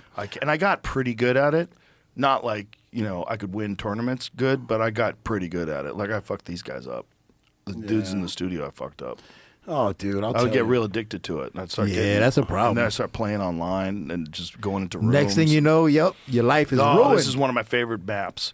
You bounce out to this one, and everybody can see you, so they're all sniping you when you try to come back. When you get the God power, now you just fucking destroy everyone. All right, you're speaking my language. Yeah, look at this, bro. You got a rail gun, precision movement. Boom, look at that. That's the rail. Look at the rail gun, bro. You got to have super accuracy. Boom. And while you got God power, you just have to hit him once. Boom. Yeah. Boom. Look at that. Oh, shit. This guy's got timing. This is a dick. This is like I'm watching people smoke crack, and I'm going, give me that pipe, baby. Give me that pipe. It's so funny. But if that was VR, I would never have a life. I don't have a life. I can't do it. It's just helps balance me out. You know what it's like, dude? It's like jiu-jitsu if you never got tired. Yeah, well, that's why you have the battery life on it. That thing gets tired. Imagine shut it off. jiu-jitsu if you never got tired. You just do it all day? If you never Yeah. got hurt, you never got tired. Right. You would Yeah. just be training constantly. Especially if you were fucking people up. Oh, my like, God. always winning and tapping people out. Once you got to a certain level, I mean, this is, to me, straight crack. Oh, dude, that looks fun. Come on, how fun is this game? You're swapping weapons instantaneously, and you have certain weapons set to different keys. Like my rail gun is always this middle, the wheel button. I hit that motherfucker, I get the rail gun, and you can adjust your speed of your mouse depending on the weapon. Do you hear the other players? Do they complain when you use a certain weapon? I don't know if they use that with this. I never did. I don't. When you chat with Quake, you would have to pull the menu down and chat. If you have a bunch of people talking while you're playing, it's going to ruin your game experience. Yeah, sometimes with this, I would with the shut that forefront, off. I don't want anybody talking shit. I just want to kill you. they're like, "Good job, yeah, good job, Unk." They call me Unk. Yeah. Good job, Unk. You had to use a shotgun, pussy. I try to be mature. I'm like, "You're dead, you little fuck. You're dead. You should use a shotgun, cocksucker." Yeah, they complain when I kill them. They're like, "What are you, 30? You're playing a game?" I'm like, "Well, I'm actually 51." Fucking, thank you, kid. I'll take 30. What is it? Old guys on it. He's like 30. old. I'm like, well. Bro, I remember when I was in high school, I found out Madonna was 26. I was like, oh, she's old. Dude, I remember getting ready for a fight at 35. I was getting ready for Trig, and I had Gian Vellante there. Now he's older than this now. And he's like, dude, how does it feel to be 35? I go, dude, fuck you. I'm still fighting. Fuck you, You know? man. I bring It that feel up to like him you're now. dead. He's like 40 now. I go, hey, see, you caught up to me a little, you know? Yeah, man. You it's- know? It's weird. We're all dying. I know. It is. I mean, when I think say- about it. Like, we don't Trying got to much time left. Slow the Not process. really. I'm 58. What are you, Johnny? 57. Yeah, Oh, man. you guys could have We're went to high old. school together. You're like Yeah, a we class could've. above. Yep. I'm 51. Young man. I'm still only 49. You're full of shit. I'm 49. Keeping yeah. it together. Yeah. All right. I like it. I thought you would be like a Brazilian. Rodrigo Gracie used to lie about his fucking age like a chick. I go, dude, you're my age. What does it say fucking 29 still? What are you talking about? No one knows how old Yoel is. Yeah, I bet. Yoel He's might probably be older. 60. Yeah, I know. might be older. It does could feel be. weird when you say 51. Like when I say 51, I'm like, oh, 50s. Like, oh. And I'm When you're almost younger, you fucking never 60. really picture you'll be Yeah, that me age. too. I'm almost 60. I mean, when we were growing up, though, 60 was broken down. And Yeah, it's a big difference from. Shout out to Ways to Well. Yeah, right. Yeah, for Life Med for me at Yeah. home. Ways Yeah, to but- Well. You look But at you hang that- out? Do you hang out with younger guys? Because I hang out with all young you're people. in the gym. You're with younger people. Yeah, that's all what the I'm saying. time. I'm always with younger comics, for the Yeah. unless it's Ron White. Right. It's Yeah. those worlds, and I bet you when you hang out with Ron White, it doesn't feel like you're hanging out with an old man. No, It's like me and Longo. Ron He's- White that is guy's a awesome. Gem. He's a gem. Yeah, Longo's 67. I He'll feel like just we haven't say, matured. he'll throw away something. It'll just be so funny. We'll all be dying laughing. He's a naturally funny dude and just a sweetheart of a guy. He was good in Tires also. Oh, he's great in it. I like that show. Yeah, well, he's homies with Shane. Shane's always there too. It's a night. But then again, like young people that are doing the thing we all love to do, having fun, That's the just like thing. a jiu-jitsu gym, just like anything else. This idea that you have to one day grow up, like that's not true. I'm here to tell you it's not true. You should grow up Yeah. in some ways, like be a good dad, take care of your taxes, that kind of stuff. What are you looking at me? After that, shut up. Shut up. Have fun. Oh, shut up. That's me in a fucking nutshell. Yeah, there's nothing wrong with you playing those games. Just don't tell those kids how old you are. I know, dude. They Then call they me an kill old you. man. They're You'll like, be this guy grandpa. sounds 30. I'm like, you little fuck. Yeah. But it's fun, though. Bro, don't have a heart attack for real. You have to take any shit breaks in the middle of your VR experiences. No, but You wear a diaper? I'm not above. I'm So not you don't above have to teabagging those leave. little bastards when they get wise. I'm squatting down on them in my fucking thing in You my can VR. teabag a guy after you kill him? If they get mouthy, I will teabag somebody. I don't give a fuck. Yeah, you don't outgrow that. So you actually squat physically and it does it? Maybe. My wife's like, "What are you doing?" I'm like, "Leave me alone. He deserves it, honey." Fucking- Crazy.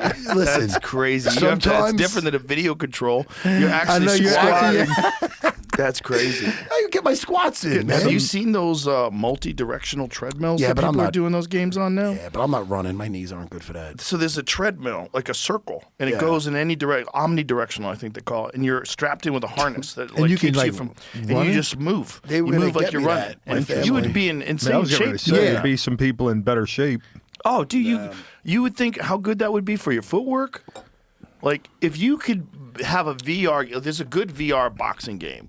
And one of the things that I noticed when I was playing it was my feet were hurting. Because I was doing it on concrete, on cement, and I was wearing like Converse All-Stars, and you just push it off your feet all the time. I was like, oh my God, I'm getting a foot workout. Like, this is crazy. Like, it was gassing me out because you really see the guy, and he pops you, everything goes white.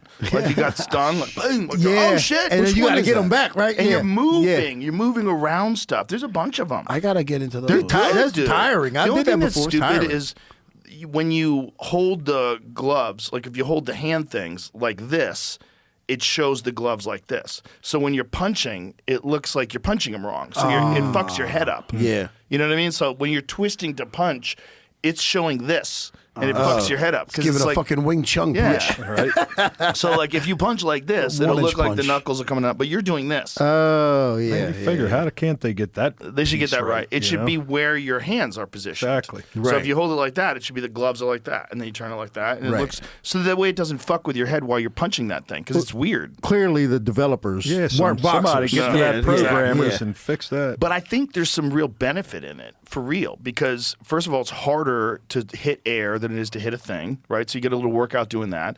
The things don't weigh much, but you could always put like a little wrist weight or something like that. Or someone could make a controller that has lead a in little it weight. that has a couple of pounds for each one. You would get good endurance doing it, and you're doing a lot of footwork drills because like you're Lomachenko and I mean, these guys definitely moving physically around them. for you, good for you. And it's also showing you how to move away from things and counter. There's a bunch of different things that you could actually apply to. It's better than real shadow boxing. is what Yeah, I I'm was about to getting say at. it's like Yeah. intense, extreme shadow boxing. Yes, Yeah. yes. It's like you're really visualizing because there's an actual thing in front of you. And I think there's benefit to it. I think it would help you. I mean, 100%. I think there'd be benefit.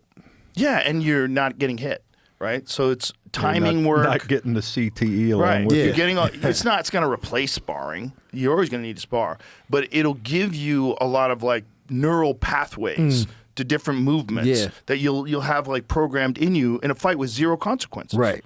That's great. Yeah. You can't do it with jiu-jitsu, unfortunately. 'Cause, But you yeah, there's- probably you need the could with a feeling. robot one day. Right. Like Yeah. you get a good AI robot, that's not gonna spaz out on you and rip your fucking head off. I would never trust that. Right? Imagine if the AI got mad if you Yeah, tapped yeah, it man, too many yeah. times. I'm gonna show you my real strength, Yeah. Dean. Dean, in this next row, I'm not gonna go easy on you. Right. What? What do you mean? I'm watching you. You know what? Fuck your eyes out. You got Rips me your into fucking this. heel hook. And only because they look human. The Cyclones. I'm watching the Battlestar Galactica. I started watching it. It's great. It's really good. It's, It's really. really Hold on, what fucking is good. that on? I'm almost done It with was the first season. on the Sci-Fi Network years ago. It was unappreciated series, like one of the greatest sci-fi series of all time. The reboot of Battlestar Galactica, check and it I out. was super skeptical because Battlestar Galactica, when I was a kid, I loved Yeah, it. but everybody. It was a big- super big campy. movie, right? It was I very mean, campy. show. And Yeah. then all of a sudden, Skywalker was a girl now. I was like, what? Or not Starbuck. Starbuck. Yeah. Starbuck was a girl now. Katie's amazing. She's great in that. That fucking series rules, dude. It's a great. It's a great. complex, It great is. writing. I'm on the first season. I'm almost done with it now. I got like an episode left. And, Way better than the original series. It's really fucking. It's good. phenomenal. It's really good. And the Cylons scare the fuck out of you. And they're hot chicks. Yeah, They just ruin your life. Oh, my favorite. It's good. Yeah, everybody's favorite. It's great. It's a great fucking series, man. John James Elmos or whatever. James Elmos, Yeah, yeah. he was great in that. Is he Amazing. alive? Did he die? I don't know. James Olmos? Is he alive? Is it No, there's no way. Edward he's alive James? still. Edward James Olmos. That's right. He was great in that. He's great But, in yeah, that I was Mexican shocked. prison movie. Remember that? Yeah, what was that? Blood in, blood out. Yeah. Blood in, blood out. He got in trouble with that. Yeah, they that was- wanted to kill him because they made it out like these dudes were fucking each other in jail. Oh, they're not. Yeah. Yeah, Well, yeah. even if they are. Yeah. Don't talk about it. Yeah. Snitches get stitches. Yeah, man. I think people died because of that movie. No. Yeah, I think people were killed. something Yeah, I crazy. thought that heard something about that. Yeah. Makes you not want to go to jail. Well, I just don't think they let these dudes know how they were going to portray them in jail. And I think, Yeah, they they took weren't that happy as, like, about that. severe disrespect. Is he alive? Edward James Olmos? Yes. How old Oh, is he? good for him. He's phenomenal in that show. Phenomenal in that show. Yeah, It's a great show. yeah. I just got. I think I heard you talking about it, and I put it in. I got it on Amazon Prime. I bought the first season. It's fucking good. There's another Amazon series. What's it called? Not The Eclipse. The Expanse. Yes. That's supposed to be phenomenal. I watched a bunch of those. I got to get back into that. Sometimes it gets a little chatty. I watched a couple of them. I was like, I could see this could be really good, but my wife wasn't into it, so we abandoned it.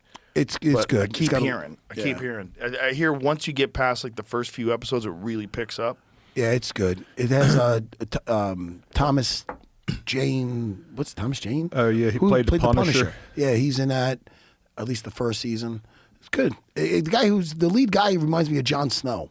Have you seen Really? that? He looks like a skinnier Jon Snow. On Apple, John they had, Bernthal played the Punisher, right? there was a bunch of people played him. How many people played the Punisher? Well, I mean, the guy from Rome, didn't Dolph Stevenson, Lundgren do it at played one him point in time? before. Yeah, that's back in the day. Did he? Way back Dolph in the Lundgren day. did? They had at they least gave 4 him or 5 fake- of them. They gave him fake stubble, and it was obvious. It was like literally like the makeup lady didn't even try. She Yeah, just she's just smudged like- some fake. It's the I think the worst Bernthal is my looking favorite face one. stubble you've ever seen in your fucking life. See if you can find that Dolph Lundgren face stubble from the Punisher. It's like you're looking at that, go like, just leave him unshaven. Yeah, he was cool as him. Yeah, though. Dolph There Lundgren. you go. See if you can There's the find guy a- from Rome, Stevenson. I know, but you can't see it in there. Like a photo from Thomas the Jane. actual movie. It looked like, why does he have smudges all over his cheeks? Yeah, I like Bernthal the best. The new Spider-Man movie, he's going to be in it, The Punisher. The Punisher's supposed to be gigantic, though. He's supposed to be like that dude that plays Reaper. I thought Ray Stevenson. Adam Reacher. Oh. Yeah, Adam Richmond. Yeah. He's supposed to be yeah. like Adam Richmond. Yeah, He's supposed to be. That's what the Punisher's supposed to be. He's supposed to be a giant jack dude who kills good, everybody. And good for Reacher for smacking that guy around. That guy deserved it. Right. Yeah. You know, he looks like he's riding there with his kids. The guy got in his face. Exactly. Made him drop his bike. Got in his face again. He deserved the he smack. pushed him off his bike. Yeah. You The know. hell? That guy looked like a retard. Well, he said he was drunk, so the guy smelled like booze. Oh, no shit. Yeah, Smack him up. He was asking. They showed the cops' version of the video when they went to his house. He's like, "Could you run a toxicology on that guy? Because I think he's drunk. He smelled like liquor." The guy tried to knock him up. Well, you see that guy? Saw What are you that doing? shit. Why are you pushing Yeah, that? he's real lucky he had that camera on. Yeah. But you know what I mean? Because that saved him. 100%. Because if you only got to see him beating that guy up, that would have been a real fucking Yep. problem. Because that guy denied it, but he had a camera going on his chest pack. Yep. Luckily, Yeah. you see that guy grabbing the bike and pushing him. Yeah. Fuck God put off. hands on him first. in front of kids, man. There's so many Also, people out there. if you're on a deserve to bike be and you smacked. fall and the bike falls in your leg, like you fucking idiot. Yeah. You know, That's Be a dangerous. mess. You break someone's fucking leg that way, Nah, you that drunk was- fuck. 100% warranted. When I went to go see that Project Hail Mary the other day, dude, these motherfuckers. I got the second row, and sure enough, the first row, like 5 teenagers, dude, they have their phone, and it's bright, and you see it. Like, they don't give a fuck. The lady, there's a couple next to me, older. The lady comes out, she takes her thing out. I'm like, what? I feel like saying, you should know better, lady. What the fuck? And the kids, I couple times I got up this, and then they put it down. I'm like, I know I'm going to say something, and if I get the wrong response, am I going to smack a 15-year-old? Am I going to smack? If I get a fuck you guy, what's going to happen? Because I'm not totally normal. I mean, you know what I mean? I just don't want to, like, because there's right and there's wrong.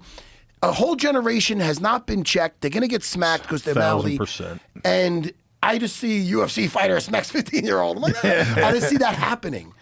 But anyway, I got out of there without nothing. But it's just It's so also, annoying. these kids are so addicted to their phones. They can't put them down for 5 seconds. It's just how And common movies too. courtesy, Yeah, it's though. crazy. In movie theater, they can't Yeah. stop texting people. Yeah. It's They're not enjoying anything. Everything they're doing, they're getting distracted. Yeah. Which is crazy.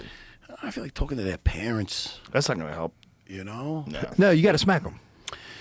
Someone's got to smack. Yeah. Man, I'll tell you. That happened. Our generation, if you acted a fool, you got slapped. And, Yeah, if you talk mouthy You know? in a movie theater, someone's going to get up. You know, if you were loud in a movie theater, Yeah. people would get up and, hey, shut the fuck up. Yeah. Right? Like, I've seen that happen many times in movie theaters. Yeah. People almost get in fights. They don't do that no more. There's no repercussions. I think a whole, like, what did Mike Tyson say? What did he say? He said something like, a lot of people, you get used to talking shit without getting smacked until or you get something. punched in the face. Something like that, yeah. And it's just true. Like, people just don't worry about anything. you know. But there's also so many streamers that are doing these things online where they're provoking people on purpose that it's almost like normalizing fucking with I hate people. that. Yeah. I like when they get smacked. Yeah, they think it's like they're creating content by harassing these people, fucking with old people, like just walking up to people in the store and doing shit to them. I don't understand Well, it. Tiki elbowed that kid in the face. Oh, yeah. You know what? Fuck that kid. He's starting shit with everybody. I was happy to see dude. I mean, Tiki that's. I mean, fucking I looked at cracking. that. I'm like, that's warranted. I mean, Yeah. what are you're in my face. Tell me you're gonna fuck me up. I could do this. I mean, He said he was going to fuck him up, and then he got close to him like he was going to bump into him. Yeah. Well, I mean, and they, you know what? They don't even give a shit because they get clicks. I don't think they give a shit. But that's because like they're getting hit by like regular people, well, except for the Tiki case. But they're getting hit by regular people. Like I'm waiting for the opportunity to lay these put 5 on somebody's chin. Yeah, they'll be the I'm first trying to put somebody press out. charges. Yeah. Though. They'll press charges. They'll sue you. I know. Also, you know, if you knock somebody out and they fall and hit their head and die, that's a fucking problem. Yeah, that'd be a problem. And that's a real possibility. Yeah. Well, body shots, strangle him and lay him that down. That liver shot. Right, but you know you're not going to throw Oh, a body shot. yeah, this all was lost. These crazy. dummies got in a fight with the former UFC heavyweight champion, the current So funny. bare knuckle boxing champion in the world. You dumbasses. That was hilarious when I saw this. Look at he's just teeing off on dudes. Imagine you get in Andrei Arlovsky's face. How the fuck do you not know who he is? First of all, Again, my point is exactly like, how do you not know who Andrei Arlovsky is? And then they So got their dumb. bodyguards next to them to try to shout out to that dude. Wins bare knuckle boxing. Oh, Arlovsky's a stud. Yeah, I mean, no he's kidding. still getting after it, and he still seems to enjoy it. Like almost 30 years in the game. And he's the guy that you Crazy. kind of wrote off his chin a while ago, and then all of a sudden it's While like, ago. wait, I never saw a chin make a comeback. Like that. Oh, incredible 'Cause he's comeback. getting Dude, cracked, Freddie he's still Roach in it. said he thought he could really be a contender if he just had a proper chin. Like he said, his boxing skills were there. Well, I mean, there was so many times where he got clipped. Like the Fedor one was the wildest. He was winning that fight. Yeah, he was. Dude, he was good. Yeah, he was Andrei good. He got Arlovsky caught was in good. the middle of a jumping knee. Oh, just a big mistake. Laces out moment right there.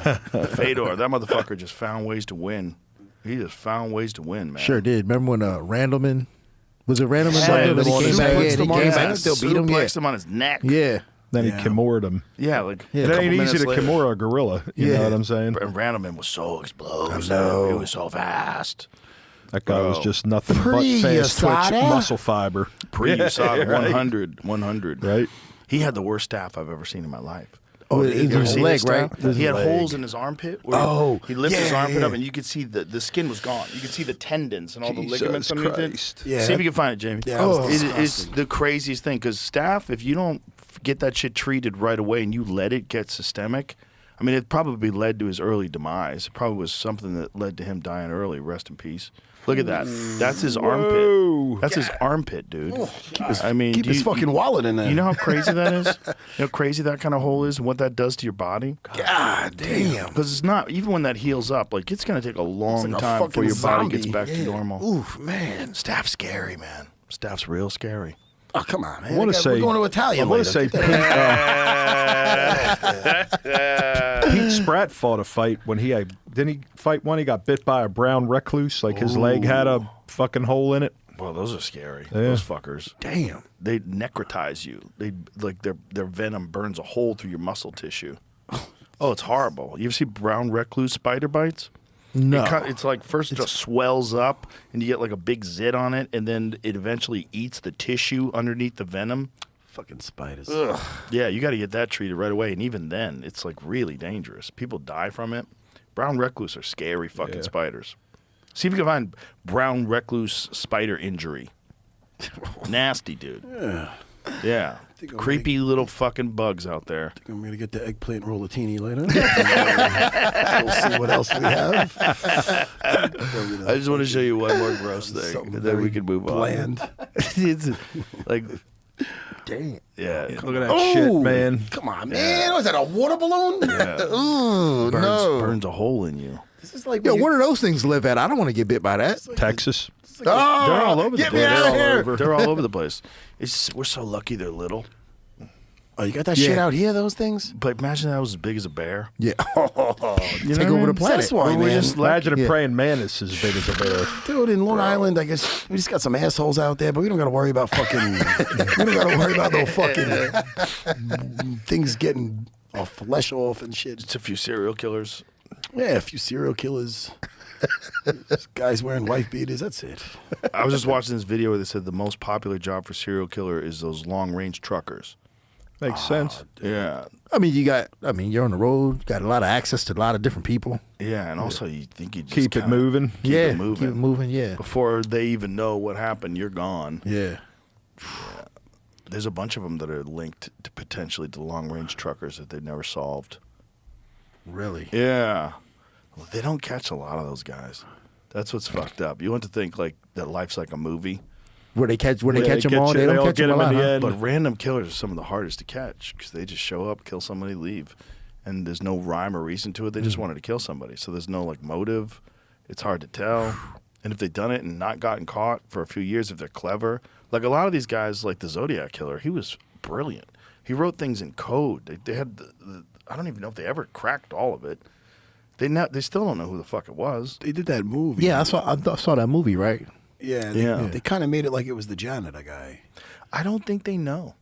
I mean, unless there's some new data, unless there's some new information, I think it's an unsolved mystery. But he was obviously brilliant. So you got a really smart guy who's just randomly killing people, and he's also taunting you with letters, leaving letters behind. It's got to be a little more difficult now with all the cameras and shit. What has John Dunn ever been up to? Does he have an alibi? Does he have an alibi for Gego Beach? Was he in New York at that time? The Dark Lord trying out new techniques. Yeah. That's fucking great. All right, boys. Should we wrap this up? Man, good times. Oh, one more thing we should probably talk about. The White House card. Ooh. Yeah. Like You going? Yeah. Unless things get crazy between now and then. But the idea of them fighting outside in Washington, D.C. in the middle of the summer Nice humidity and heat. Crazy to me. You ask someone to dehydrate themselves, to cut weight. You know, I mean, think about Gaethje. Gaethje's going to cut. He's got to cut to get to 55. Ilya probably doesn't have to cut too much. But you're fighting for the world title, and you're fighting outside. That's the noontime has now been corrected, which makes more sense. We get good weather. So the pay-per-view or the main card starts at 8 p.m. Eastern. Hey, I was in the middle. I was in Abu Dhabi when they did that. That's a little better. Yeah, But yeah. also, It was hot as it fuck can over rain. there. Yeah. It could easily rain. There's going to be bugs. Imagine getting lit up by mosquitoes while will you're they mounting tent a it? guy and you hear him and you hear him. Will they in put the- a tent up over the? I don't know what they're going to do. Dude, back in the day, they'd have King of Cage. And it was like raining out and shit. It was called like Wet and Wild or something. Yeah. It's a mess. That was a good one. Fights outside are a mess. It's a mess. Yeah. It's a terrible idea. I hate it. There was a I couple hate the inches of idea- rain in that cage. That was a crazy show. If you're fighting at an elite world championship level, you should be fighting in a controlled environment. Period. Right, It's yeah. already a problem enough to fight, to deal with the why air. cause the extra factors? Yeah, and all these different Humidity in the variables that you might not get the best fighter. Right. And it also might severely impair someone who's gone through a big weight cut. If it's really hot out, like Yeah. I don't know what it's going to be like, but we looked it up. Wasn't it last year at that same date? I think that was 2020, I guess 4, but still, it's like. It was average. what? It was like 100 degrees. 100 Oh, degrees. yeah, dude. With the I humidity. live it there. I live in Yeah, it's like Baltimore. 69%. It'll be hot and 100 humid. degrees. Everybody's So- dealing with the same thing, though. So it's not like somebody's got something different to deal Right, with. but it's not fair. 'Cause to the people deal with them fighters. differently. If you're having world championship fights where you're going to decide who's the best in the world, it should be in a controlled environment. Yeah. You know, I'm The not White opposed- House, baby. It's still the fucking. We were It's not crazy. legal in New Wild. York when I was fighting, and now we're at the fucking White House. It's crazy. That it's is crazy wild. that they're doing it. I support all crazy things. So I'm going too, so yeah, well, you have to. You have to. It's your job. I It's just my yeah, job I just too. got the call for clearance. I'm going, so Nice. yeah. I'll be watching on Paramount Plus. Yeah. Jimmy wanted to go. He's like, "Can we go?" I'm like, "Oh." I'm like, How many I people are going to believe be they asked us. outside in the audience? That's the question. I don't know. Like, how many people are going to? Is it going to be a round thing? Well, apparently, I think on Saturday's broadcast, they're going to announce like how it's going to look. So, like that's part of the allure for watching Saturday shows. They're going to announce how it's supposed to look. It's exciting though. You got to say, "Fuck it." It's crazy. You know? It's definitely crazy. I mean, it's and a good only this card president Saturday. would do it. Yeah. Yeah, oh, This card, you 100%. saying? This card Yeah, coming up Saturday's is a good? Oh, pretty yeah, good Saturday's card. a very good card. I'm telling you, the Mirzakhanov and Paulo Costa one is the one that I got my eye on. I'm like, that could be very interesting. Mm-hmm. That'd be very interesting. Because Paulo's a big fucking middleweight. It might do him good later in his career to go up to light heavyweight. I think so. And Start Mirzakhanov's sucking all not a that big water light out of his heavyweight. body. No, he's only not. 5'10". Yeah, he's short. Yeah. Oh, he's got weight to cut too. I mean, he's not exactly. He ain't No. Paulo. You know No, what I mean, not even physically. close. He definitely carries much more body fat on him. But Who has he fought that's close to, has he fought anybody? That's, Rakic, stopped Rakic Well, in the yeah. first round of That's his it. last fight. That's it. But he hasn't. It's been hard for him to get fights. They made Dana a little taller there. Yeah, but they put lightning Trump's tall. in this, and it's the only thing he said would stop the fight. Yeah, well, that could be it. Yeah, Dun, that dun, would dun, suck. dun. Imagine if someone died from getting hit by lightning. Yeah, They that'd be a bad. raise their hand up at the end of the fight and they get hit by lightning. That'd be a bad look for the UFC, I think. Yeah. I just don't. Bruce Buffer gets it. I like the idea on paper, but the fact that I'm going to be there. Sequin jacket Yeah. attracted to Jesus lightning. Christ, this is going to be crazy. People are probably going to protest it. It's going to be nuts. Yeah.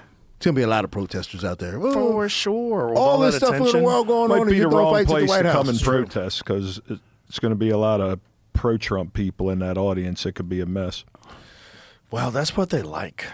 You know, a lot of people that are running this world like when there's fights Oh, and that's- chaos. that's a fact. They like rioting, and they'll connect it to Trump, and they'll spin it and connect it to whatever the fuck they want to. I just want to see some good fights. Cyril Gane and Pereira is a very good Yeah, fight. it's an that is interesting very fight. good fight. Very interesting fight. Just because of Gane poking everybody in their eyes, I'd be happy to see him lose. But the size is real, and he's got legit skills. Legit skills. That Tai Tuivasa fight, remember those combinations he was hitting Tai with? Acting skills also. KO on Netflix. Setting up the South Lawn will begin 1 month out compared to a few days out in normal arena. Dana and Donald will have 200 tickets each to assign to who they want. 84 from each will be chosen for a VIP event inside the White House prior to the fights. Most of the rest of the tickets will go to military personnel. The event will have custom fight kits for all fighters on the card. Wow. And then more to come Saturday with. More to come Saturday. Dun, dun, dun. So there'll probably be an announcement at the UFC that we'll have to talk about. Should be And interesting. nobody's giving Justin a chance here. Justin's a fucking animal, dude. I mean, Yeah, he's, I love and Gagey. look how technical he fought when he had to fight Fiziev. Fiziev. Yeah. And he's a very technical fighter. yeah, if you go by the way he fought Patty, he kind of just walked Patty down. He just was just like, I'm going to create chaos. But you also got to kind of give Patty a little break where he did get poked in the fucking eye early. And I mean, more. Did he get more once? More than once? I mean, I think too. I think he got Gagey poked more fought than with once. staff. Did he? Pretty much everybody thought so. Yeah. I mean, Oh, that thing on his neck? yeah. He said it wasn't. And he he said it was seen ingrown hair. I mean, he can say, he's not going to tell everybody he's got staff before the you fight. could say it after the fight. he looked good, though. You know, He's a fucking animal, and dude. and the only reason I think that is he don't really get tired, and he seemed like he's mentally so tough. He just pushed through the tired, but you could see he was fatigued at the end of that fight. Well, he's a complicated riddle on the feet, too. He's a good stand-up fighter, man. I mean, when he knocked out Dustin with that head kick, he's fucking... Oh, yeah, I he's forgot about fucking- that, yeah. He's fucking good, Dude, I'm a Gagey He fan. can crack. Love to see him do it. And in the early days, man, he was one of the wildest guys to watch ever. That Michael Johnson fight was madness. Just madness. It was a pretty crazy. He one. just goes, let's jump off the cliff together. They did a Thelma and Louise there. right. I mean, that's what he does in those fights, man. And he was one of the best early in his career at throwing leg kicks from really close So distances. close, yeah. man. Yeah. He got away from that. Yeah, I wonder I why thought- he got away from that. Could be injured shins, could be knocked a lot of guys out with his hands. Just Yeah. wanted to do that more. I thought that was one of his greatest weapons, is being 100%. able so close to just Crazy, dig it right? in. Like a weird flexibility of the hips to Yeah. be able Yeah. to do that and generate power from in close. With what, the right hand or the kick? No, Kick. the kick, Yeah, yeah. the kick In he the does it so clinch. close. He'll do it in a collar tie And kick kick you. Nuts. And with power. Yeah. Definitely has a chance. I mean, people will just kind of not even giving him a shot. I'm like, It's why just not? that's how good Ilya Yeah, is. no, I get it. He That's gets how hit, good he that gets dude hit a is. lot, and they're just putting the equation together. He's Like there to get Ilya, hit. man, Ilya's got that one punch. Yeah. It's ferocious. And look at the Yeah. guys he's done it to. Volkanovski, Charles, Max. In a Max. row. Yeah. In a row. Ryan Hall. when 3 he was KOs in a looking for row things. against world champions. That's crazy. Guys who Guys are who not don't used to get getting finished put. Yeah, Not like either, that. you know. Yeah. Not like, but think about how durable Charles is. For him, just one shot like that, take him out. That's crazy. Yeah. That's crazy. For Max. I mean, Max Yeah. did well in the first round He did. but until he got hit, till he and got he had hit. never been knocked out. He's a different dude. It's there's levels that this game achieves as people get better and better and better and watch everyone around them. And Ilya's like, this is the next highest level. Right. You know. Now everybody's shooting for that. Boys, a lot of fun. Good We times. did it again. Yeah. I love when we do this.